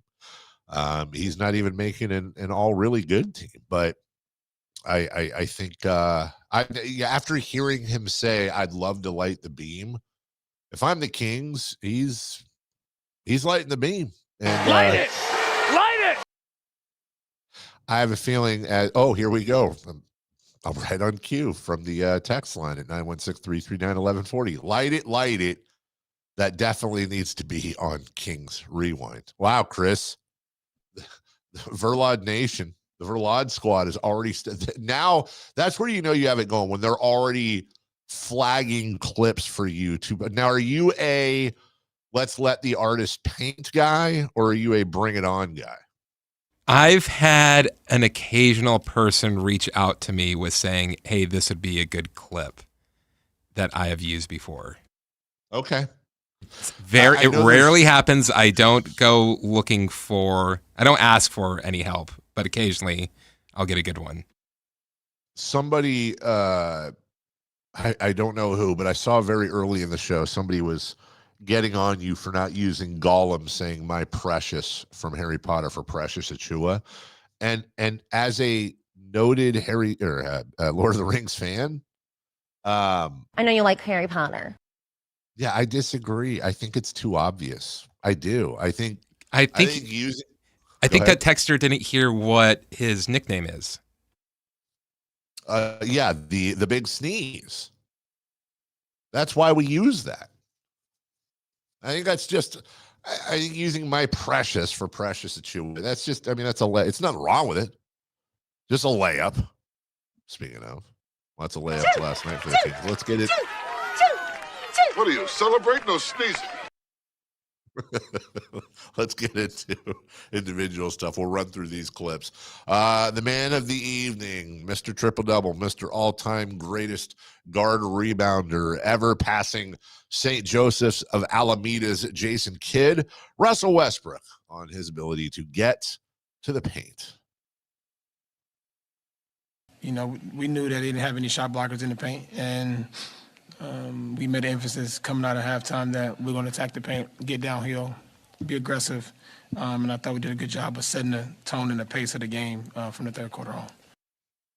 Chris, we'll just run through these in order, by the way, just to make it easier for you as well. Russ went on to talk about new head coach Doug Christie. Coach Christie's been done an amazing job, obviously, first-time head coach, but his intensity, his awareness, his understanding of being able to have played the game and understand that allows you to be able to have conversations. His door is always open. And since I've been in this league, you know, I've always made sure whatever's asking me, I do it at the highest level, regardless of if I like it or not. Whatever coach asks me, I get on the floor. Whatever position I need to play, I'll do it. Whatever it is that's for the betterment of the team, I'll make sure I do it. I never know how to pronounce it, but I think it's Amidroc, Amidroc, in our chat. I hadn't thought about this. Said I was in the building. We had several obnoxious Warrior fans in front of us. Paid big money to not see Curry, Green, or Jimmy Butler, then walked out with the L. I honestly hadn't thought about that. It was great. Shout out to all the not all the Warrior fans. Shout out to all the obnoxious Warrior fans that paid a butt ton of money to come up here, drive an hour and a half, 2 hours plus to come up here, and then not only find out that half the Warriors and pretty much all their stars weren't playing, but then take the L and have to drive all the way back that much more broke. Shout out to them. And by shout out, I mean, sorry for you. All right, next clip, Russell Westbrook talking about expectations for himself and or the Sacramento Kings. I don't live up to anybody else's expectation that they put on me. I have my own personal goals and aspirations, things I want to do. So to be honest, I have nothing. I know what I'm capable of doing when given the opportunity. And now my job is to go out there and do it. Well, I mean, any expectations anyone had about Russell Westbrook coming out of UCLA, he has exceeded. He is now the all-time leading guard rebounder in the NBA, and he spoke about that last night. Humbly speaking, I'm the best rebounding guard ever. So when the ball come across the rim, I'm going to get it. You said, greatest rebounding point guard ever. I'm curious who – when you feel like you claim that title and who in history you feel like is like kind of up there with you? When do I feel like I claim it? Yeah. I don't know. What does the stats say? Oh. You're number one. Oh. Oh. Oh. Oh.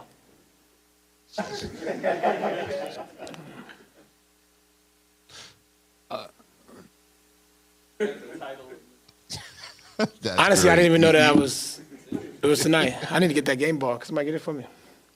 Okay, cool. I need that. He's a fun listen. And from the text line here, it's a very fair text. I called it a month ago.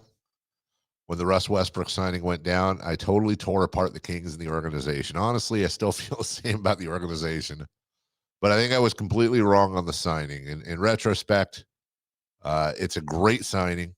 I just don't understand the Schroeder signing on top of it. Thinking back, oh no, he doesn't understand the Schroeder signing. Thinking back, it's been kind of fun to watch the Kings, although I'm still hoping for a rebuild. Hey, that's incredibly fair. Don't hate watch the team. Those of us in Entertainment Nation, we can have a big picture look for this team, but we don't need to watch the team win and go, oh man. Nah, you don't want to do that. I'd never want this team. Well, look, the only time I would ever root for this team to lose is if it was game 81 or 82. They were completely out of it and they were in a race for worst record, or there was a legit percentage difference in the lottery based on their game 82 versus the Magic. Then I'd probably say, you know what, just play all the young guys and let's pack this one in. But even then, I wouldn't. Even in that weird situation, if I did not, I won't say if I wanted the Kings to lose. Even in that situation, if I just didn't want the Kings to win, I also wouldn't watch the game and be like, "Let's go Magic," or cheer when the Magic score. It feels dirty. Doug Christie isn't dirty. He's clean.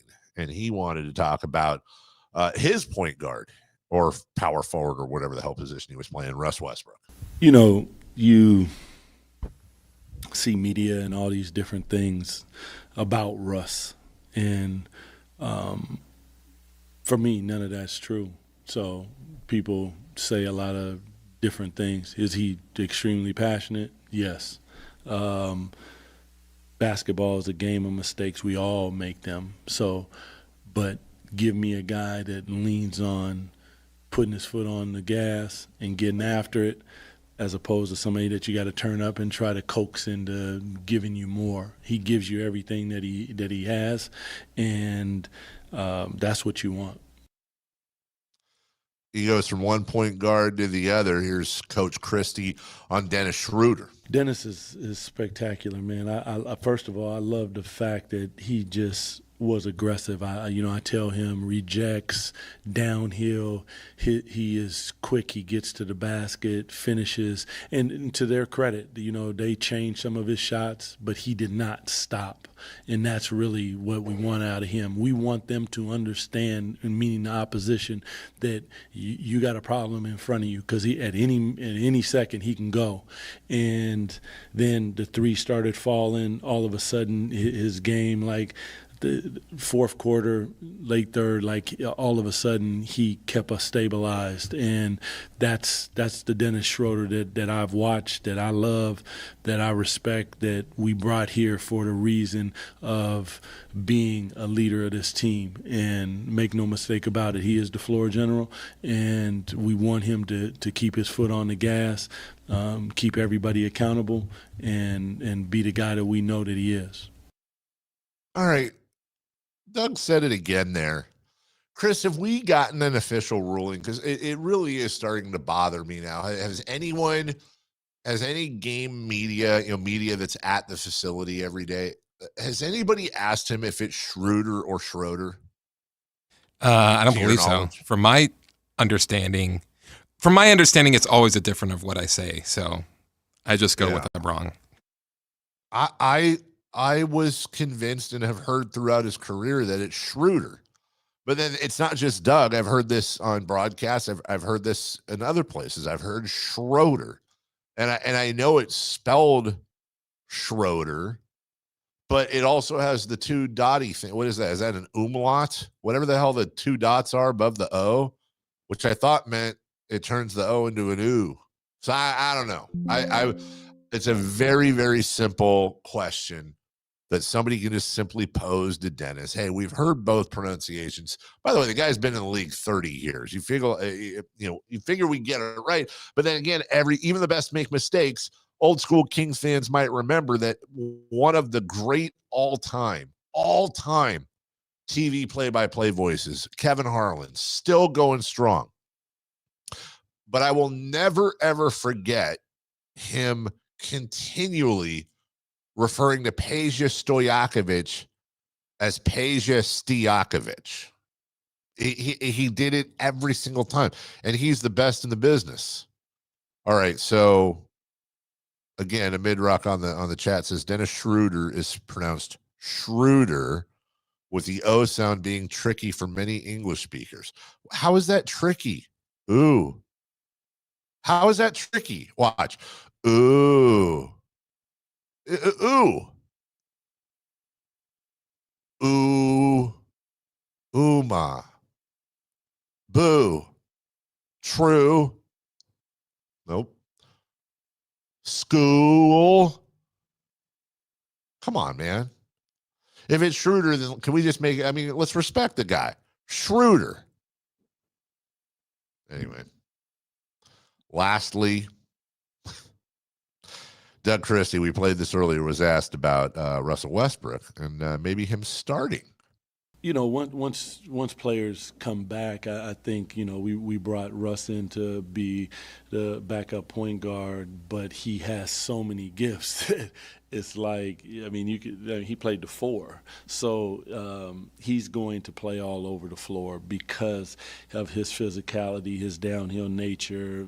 He rebounds the basketball at a high level. But I think when we're fully healthy, he even makes us better because Russell Westbrook playing against second unit players is like, you know, it's a cheat code. So, yeah, but I mean, he's going to find his way into closing games to every aspect of what it is for us to be a winning basketball team because he's a winning basketball player. All right, there you go. Good win for the Kings. And we move on to Golden State, or excuse me, from Golden State to Oklahoma City on Saturday. Last note about that, because we got to get out of here. You know, we've been talking about Russell Westbrook and the win and da-da-da-da-da. How about can we get a mini shout out, Chris? I want to do a mini shout out. Mini shout out. Thank you. Mini shout out to starter Nick Clifford, 12 points, 3 boards, 3 assists, and a steal. That is an NBA career high. Yeah, I know it's 12 points, but come on, man, the guy's growing. Shout out to Nick Clifford, career high 12 points last night. We will take a break. Final half hour of the program coming up.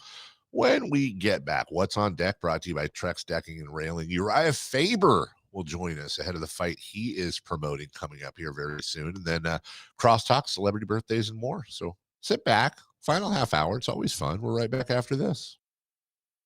Find Keegan Murray is Sactown Sports. Out to Keegan Murray, straight away for 3, and Keegan knocks down the triple. Hey Sacramento, it's Keegan Murray, and you're listening to the home of Sacramento Kings, Sactown Sports. Your local sports leader. $5,000. That's the average amount of money people in the U.S. are now spending on gas in a year. $5,000. That's crazy. If you drive, you have to download Upside, the free app that gives you cash back every time you get gas. That's right, you can earn real cash back with Upside just by buying the gas you're already buying. You can literally start earning cash back today. I use Upside every time I fill up, and I've already made around $200-$300. You're putting gas in your car anyway. Why not get real cash back? If you like free money, download Upside. I'm saving the cash I earn from using Upside to help pay for a vacation later this year. Download the free Upside app now to earn cash back every time you buy gas. Use promo code BOOST25 to get an extra 25 cents per gallon on your first tank. You can cash out anytime right to your bank, PayPal, or a gift card for Amazon and other brands. Just download the free Upside app and use promo code BOOST25 for a 25 cents per gallon bonus on your first tank. That's code BOOST25 for a 25 cents per gallon bonus. Capital Casino, Sacramento's #1 poker room with primetime football. It's back. Capital Casino is giving away $500 per game in high-hand bonuses for every Sunday, Monday, and Thursday night primetime game, offering the best food, best service, and the best action with the most variety of games in the region and conveniently located at 411 North 16th Street in downtown Sacramento. For more information, log on to capital-casino.com, and please gamble responsibly. 1-800 gambler. Ready to pregame for your next big arena event? Head to Beach Hut Deli, a Sacramento tradition for over 40 years where aloha is served daily. Located just steps from the arena, whether it's game day or a concert night, it's the perfect spot to gather with friends and enjoy amazing sandwiches. Planning a bigger get-together? Beach Hut Deli offers endless catering options to bring those fresh, delicious flavors to your next party or event. Beach Hut Deli. Good vibes, great food, and epic times await. Black Friday savings start now. Get your best deal through the end of the month at Folsom Lake Honda, your one-stop Honda shop. With Black Friday savings during Happy Honda Days, own or lease your new Honda Accord or Civic today. Your one-stop Honda shop. As a family-owned and operated dealership since 2009, customer service is our #1 priority. Our customers love doing business with us, and you will too. Folsom Lake Honda is your one-stop Honda shop.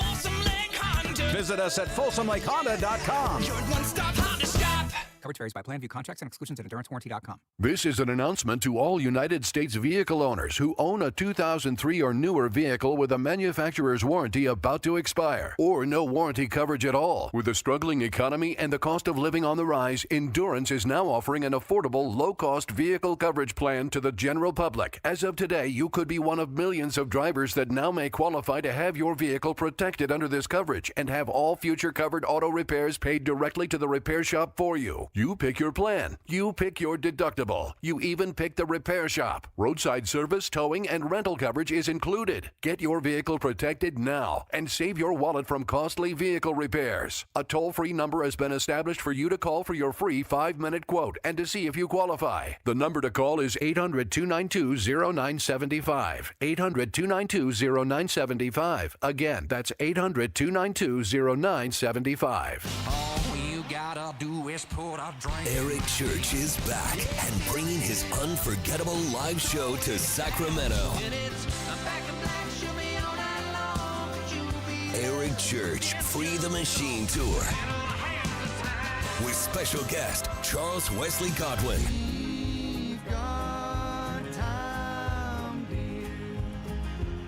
Golden One Center, November 13th. Get tickets now at Ticketmaster.com. His new album, Evangeline vs. the Machine, is out now. One epic night of music that you won't want to miss. Eric Church, Free the Machine Tour. Live at Golden One Center, November 13th. Get tickets now. For more, visit ericchurch.com. Produced by Messina Touring Group. Ladies and gentlemen, this is going to be fun. Yeah! It's time for What's on Deck. Brought to you by Trex Decking and Railing. What's on deck? As the person just said. Brought to you by Trex Decking and Railing. Well, let's see. For starters, well, Thursday night football. How about your Raiders? By the way, Uriah's ready if you want to call him, Chris. Your Raiders taking on the Denver Broncos. Again, I know the Broncos are favored by almost double digits, but too many times these are close divisional games. Also in the Western Conference, Clippers at Suns. Very light, as in NBA doesn't really want anything to do with Thursday night football. A very light schedule in the NBA. All right, joining us right now. He needs no introduction. I mean, like legit. I could bring him on and not introduce him, and 95% of you are going to know who I'm talking to. I've known him since we were little kids, and always and so proud to know him, not just because of his success as a fighter, but also as a human being, and the fact that anybody who reps. Remember the other day we were having this conversation about celebrities from Sacramento, but I said they've got to rep the city. They can't just escape Sacramento and go to LA or somewhere and go into that culture. They've always got to rep the 916. And I don't think anybody's represented the 916 better or tried to do more for the community than our next friend, Uriah Faber. Uriah, good morning, my man. How are you? What's up? Man, that was quite the introduction, Dave.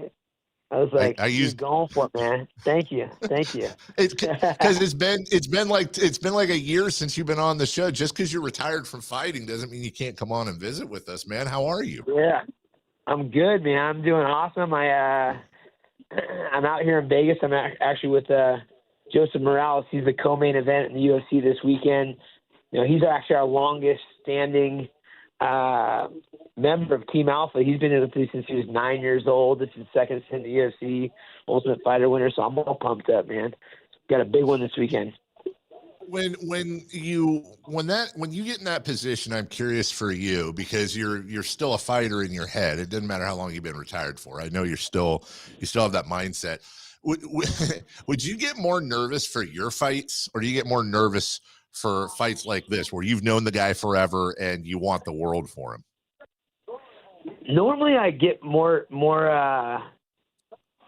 nervous for the other fighters, but Joseph's been on this journey with me. I mean, he was one of my sparring partners at like 14, 15, 16. So I don't get worried for him like I would other people. And it was kind of like the same for like Joseph Benavidez and Chad Mendez, and where I just felt like in my heart, like, these guys are going to whoop somebody up, And so I don't really get as nervous for guys like that I know put in the work and they'll have a, stable mind. So it just kind of depends, but that's the kind of mentality I have going on with this guy. And then we have go ahead. Sorry. No. I was just going to say real quick, I've watched fights with you before where you're not fighting, but somebody you have a deep care for is in the ring. And I don't know how else to describe it, but you'll occasionally move while you're watching them, almost in rhythm with the fight sometimes, as I think you're in the ring with them mentally. If we were to hook up a heart monitor for you during his fight, would that thing look like a Picasso painting? Yeah, probably, man. You're reliving the moment. It's a unique experience for sure. But that's a good. We should do that sometime. I should make a little video of that. It'd be interesting. You also, in addition to training, obviously, the head of Team Alpha Male, the legendary fight crew, and also your own career. You've now graduated. I always say you're a hustler, dude, from the days of Cafe Bernardo to where you're at now, and you've got your hands in everything. But you're like a little mini Dana White, and that's not a short joke. You've gotten into the world of of promoting. It is now, you jerk. So tell us what you got coming up. Now you're making me think of the video he caught you with when you were flexing outside the window and he was videoing you. What do you got coming up you got a card coming up here very quick at the Hard Rock? Yeah, for Sacramento, we got a big treat. That's Friday. We've got some massive fights at the Hard Rock Casino, and it'll be on UFC Fight Pass also. We're stacking the card. We got 2 title fights, and actually 2 of our teammates are fighting on that card in the main and the co-main. Billy Brand, who's actually done a stint on the Contender Series for Dana White's Contender Series and looking for a fight for the title. And then Joy Pendel, also 145 pound championship against Touré. So we got Ewing versus Brand and Joy Pendel. So these fights are going to be fire too. I think we got 15 fights on this card at the Hard Rock, and tickets are still for sale. So if anyone's around in the greater Sacramento area, get on there and go support. Now I want to talk about cards like this, which and all respect to everybody who steps in the ring, in the octagon, whatever it may be, but a card that doesn't have Uriah Faber or Chuck Liddell or Randy Couture or Anderson Silva, some of these names people may not know, but Uriah, and I'm not just trying to sell the fight, but dude, I've seen you and others fight in literal parking lots, with cages put up at the last second. The sport has come so far, and seriously, tell me I'm wrong, but sometimes, honestly, when you get those super high level, big name fights, they almost cancel each other out because they're so crazy good and at everything. I have found in all my years of watching live events that sometimes it's these cards that have great names on them, but they're so damn hungry. These cards end up beating the hell out of 90% of your pay-per-view cards. Oh, yeah, big time. And I mean, I think what people don't understand is, you know, I was on this journey. You know, TJ Dillashaw was on this journey.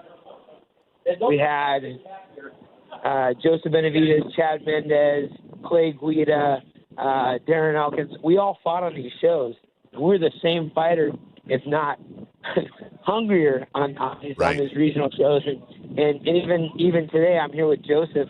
Joseph, he did his first stint in the UFC when he was 22 because, you know, he had a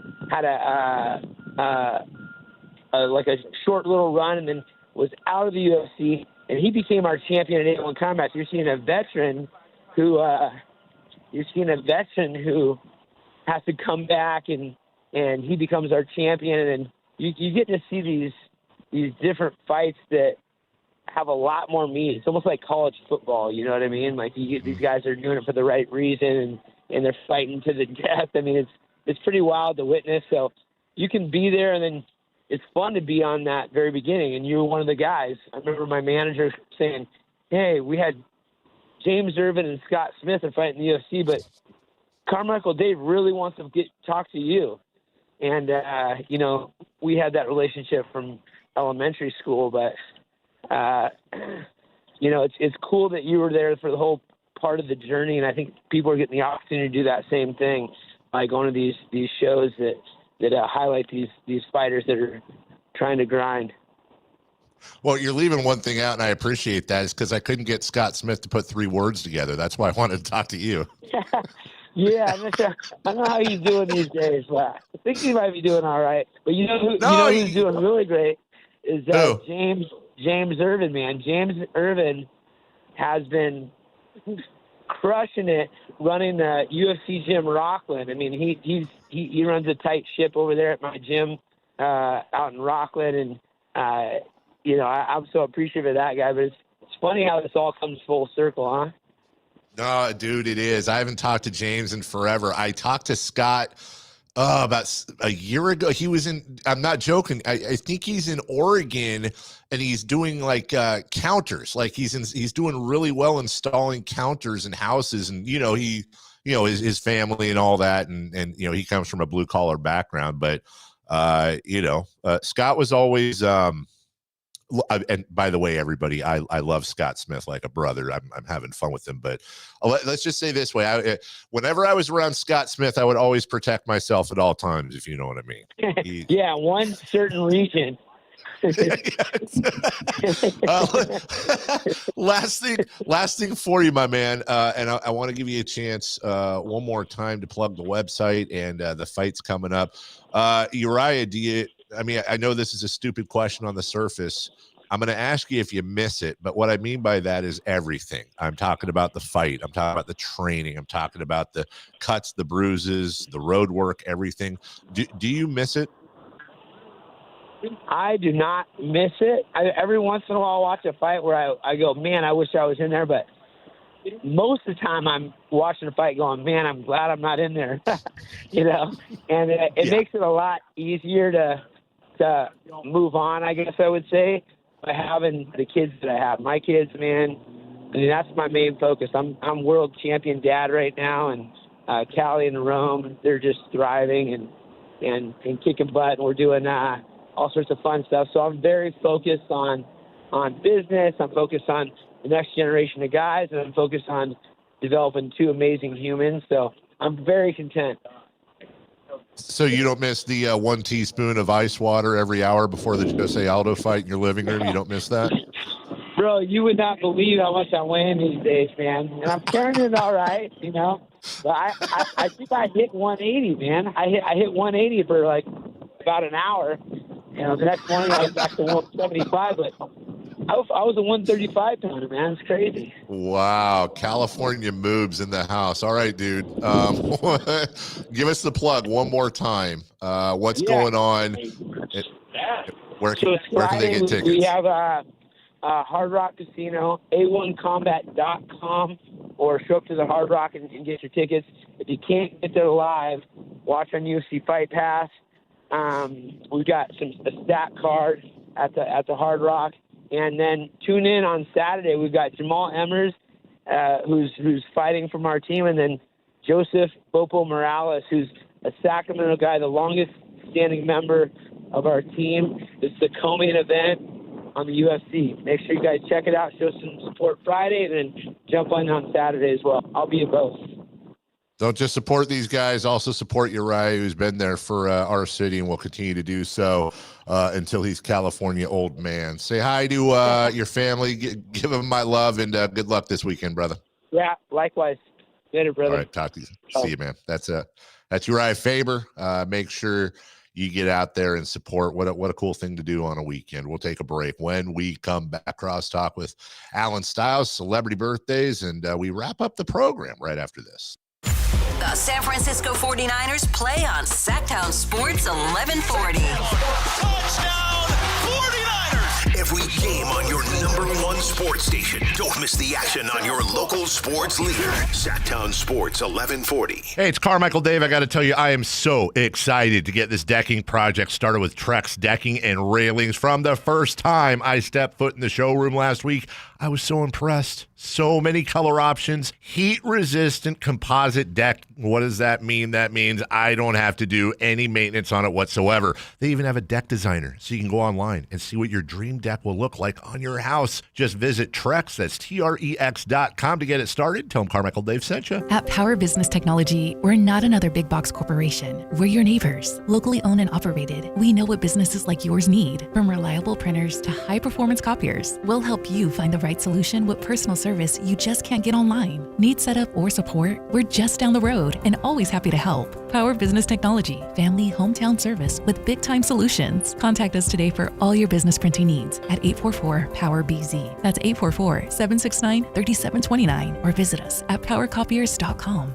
The Sactown Sports 49ers Report is brought to you by Kia of Vacaville, located beside the Vacaville outlets. 49ers get a win in New York, 34-24. Christian McCaffrey had another big game, 106 yards rushing. Mac Jones, also a big game. He threw for 235 yards and a couple of touchdowns in the victory. San Francisco with the win improves to 6-3. Upcoming, it's a huge game for the Niners on Sunday. They take on first place LA. Catch the game right here on Sactown Sports 1140, beginning at noon on Sunday.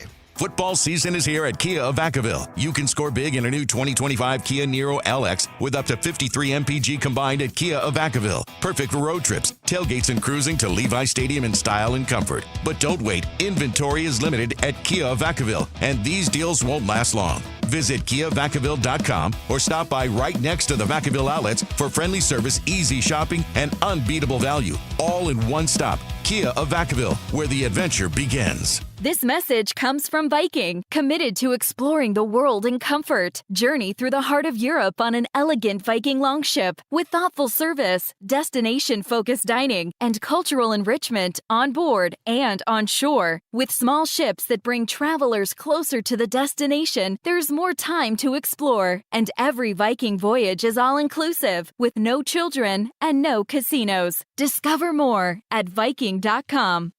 At Bank of America, we asked our people, how do you take ownership of your career? I'm able to grow my way by putting the priorities that I have for my career first. I thrive on being a leader who's behind the team, not in front of the team. Every few years, I'm being re-energized because I get to do something different and learn something new.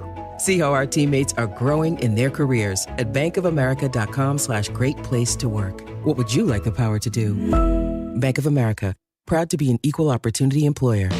Workdays can be unpredictable, but your workwear shouldn't be. With the Cintas Apparel Plus program, you'll have freshly laundered garments for everyone on your team delivered every week. Cintas has workwear for just about any job imaginable, with high-performance fabrics and an uncompromising fit that stretches and moves with you. Don't leave looking and feeling good to chance. Visit Cintas.com. Oh, I'm ready! And get ready for the workday.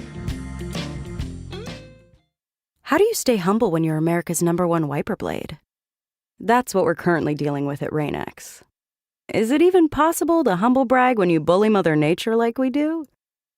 Do we sound too conceited if we keep repeating how Rain-X is the #1 brand of wiper blades in America? No, we'll take a lesson from our wipers and just keep doing our job with humility. As America's #1 wiper blade. Rain-X. Outsmart the elements. Golf to Go is brought to you by the Hagen Oaks Golf Super Shop. Here's Frank LaRosa.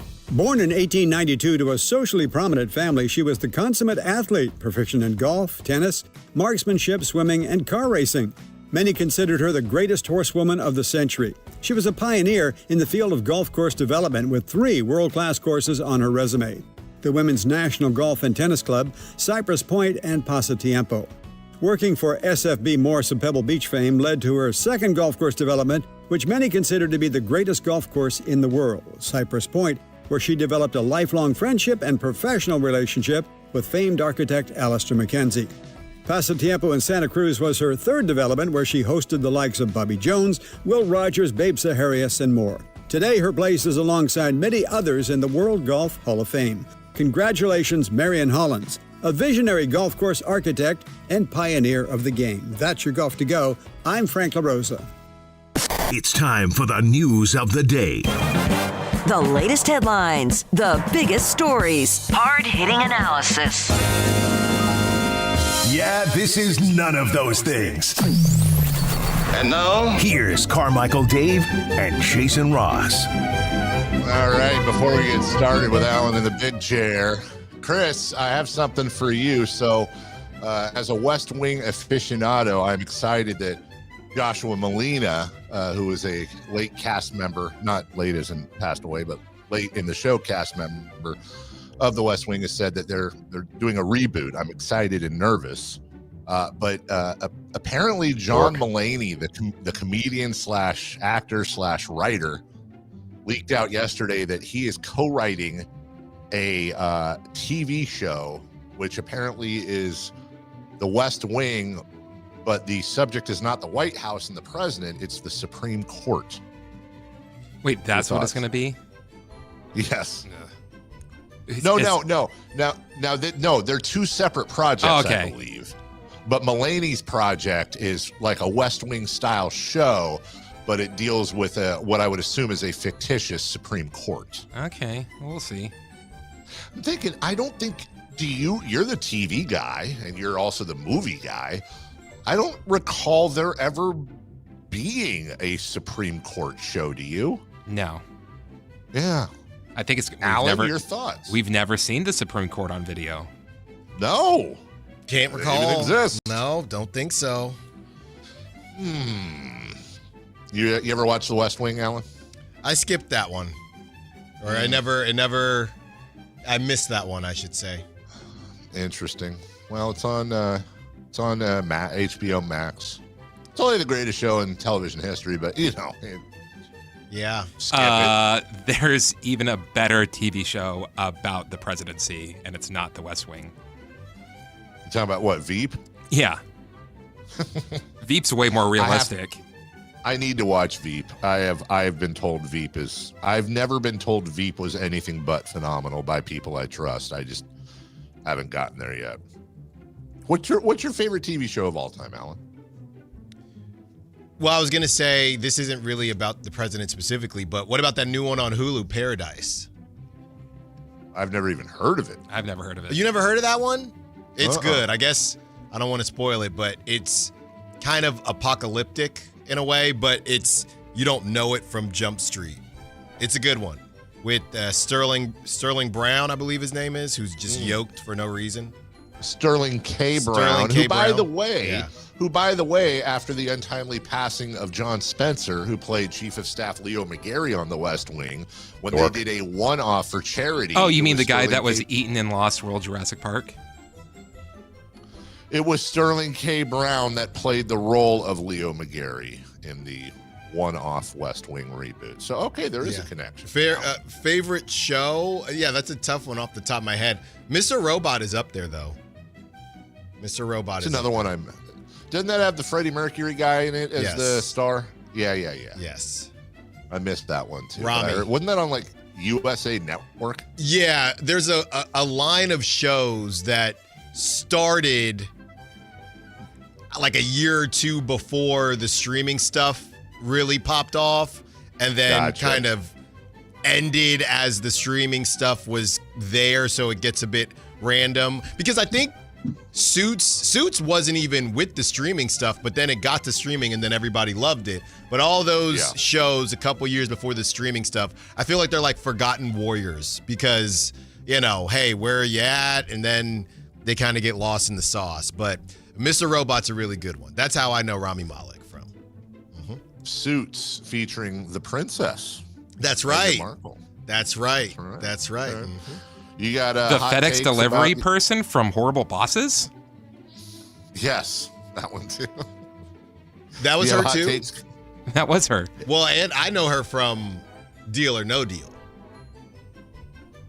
Deal? What? Yeah, she was or one of no the deal. One of the suitcase holders. Was she really? She was number 8. Yeah. Wow. Howie Mandel, yeah. Going from suitcase holder, basically a glorified Vanna White, not even a glorified Vanna White. They don't talk. To princess. That's it. Well, first Suits and then Princess. That's right. Big takes about last night's game. Russ Westbrook coming on the show, I'm assuming. I bet you're excited about your San Francisco Giants and some of the moves they're making. You got all kinds of content. Yeah, I'm really torn on the Westbrook thing. I will say this, going back to the Kings-Warriors rivalry thing, and I think a lot of it was the Warriors fans denying it, but being on social media yesterday, people really just don't care. Russ was outstanding, don't get me wrong. And I know the Kings were missing people too, but I mean, people did not care. Nobody, Dave, very funny, didn't see any posts, any tweets about Keon only playing 17 minutes. Nobody cared because just beat the Warriors. You could put a dog in a Warriors jersey, and if the Kings beat them, it's the best day ever. So I'm not here to kill any vibes. It was a great win. I was just very surprised at how much people bought into last night. That's what I will say. But it was a great win. Don't get me wrong. It was a great win. Okay. That's Vibe Killer Alan Styles coming up next. No, it's a great win. I'm with you. Celebrity birthdays brought to you by Crumble Cookies. Chris, we only got room for a little bit. Give us some candidates. Happy birthday today to Emma Stone. Emma Stone is a great lip syncer too. 42. This is the one from Easy A? Yes. That's the one you decided to go with. This is the one from... Yes. Okay. Let's see. What'd you say, Dave? 43. Yeah, they're always older, right? Actors. Yeah. That is. 39. Alan's closer, 37. Happy birthday today to Lamar Odom. Ooh. Lamar Odom is 44. He did play for a while. 45. Alan's closest, 46. And finally, Sally Field's birthday today. Oh, my goodness. Sally Field is 81. 83. Dave is closer, 79. 79. You love me. You like me. You really like me. That's a reference even before my classic. Alan right? Styles.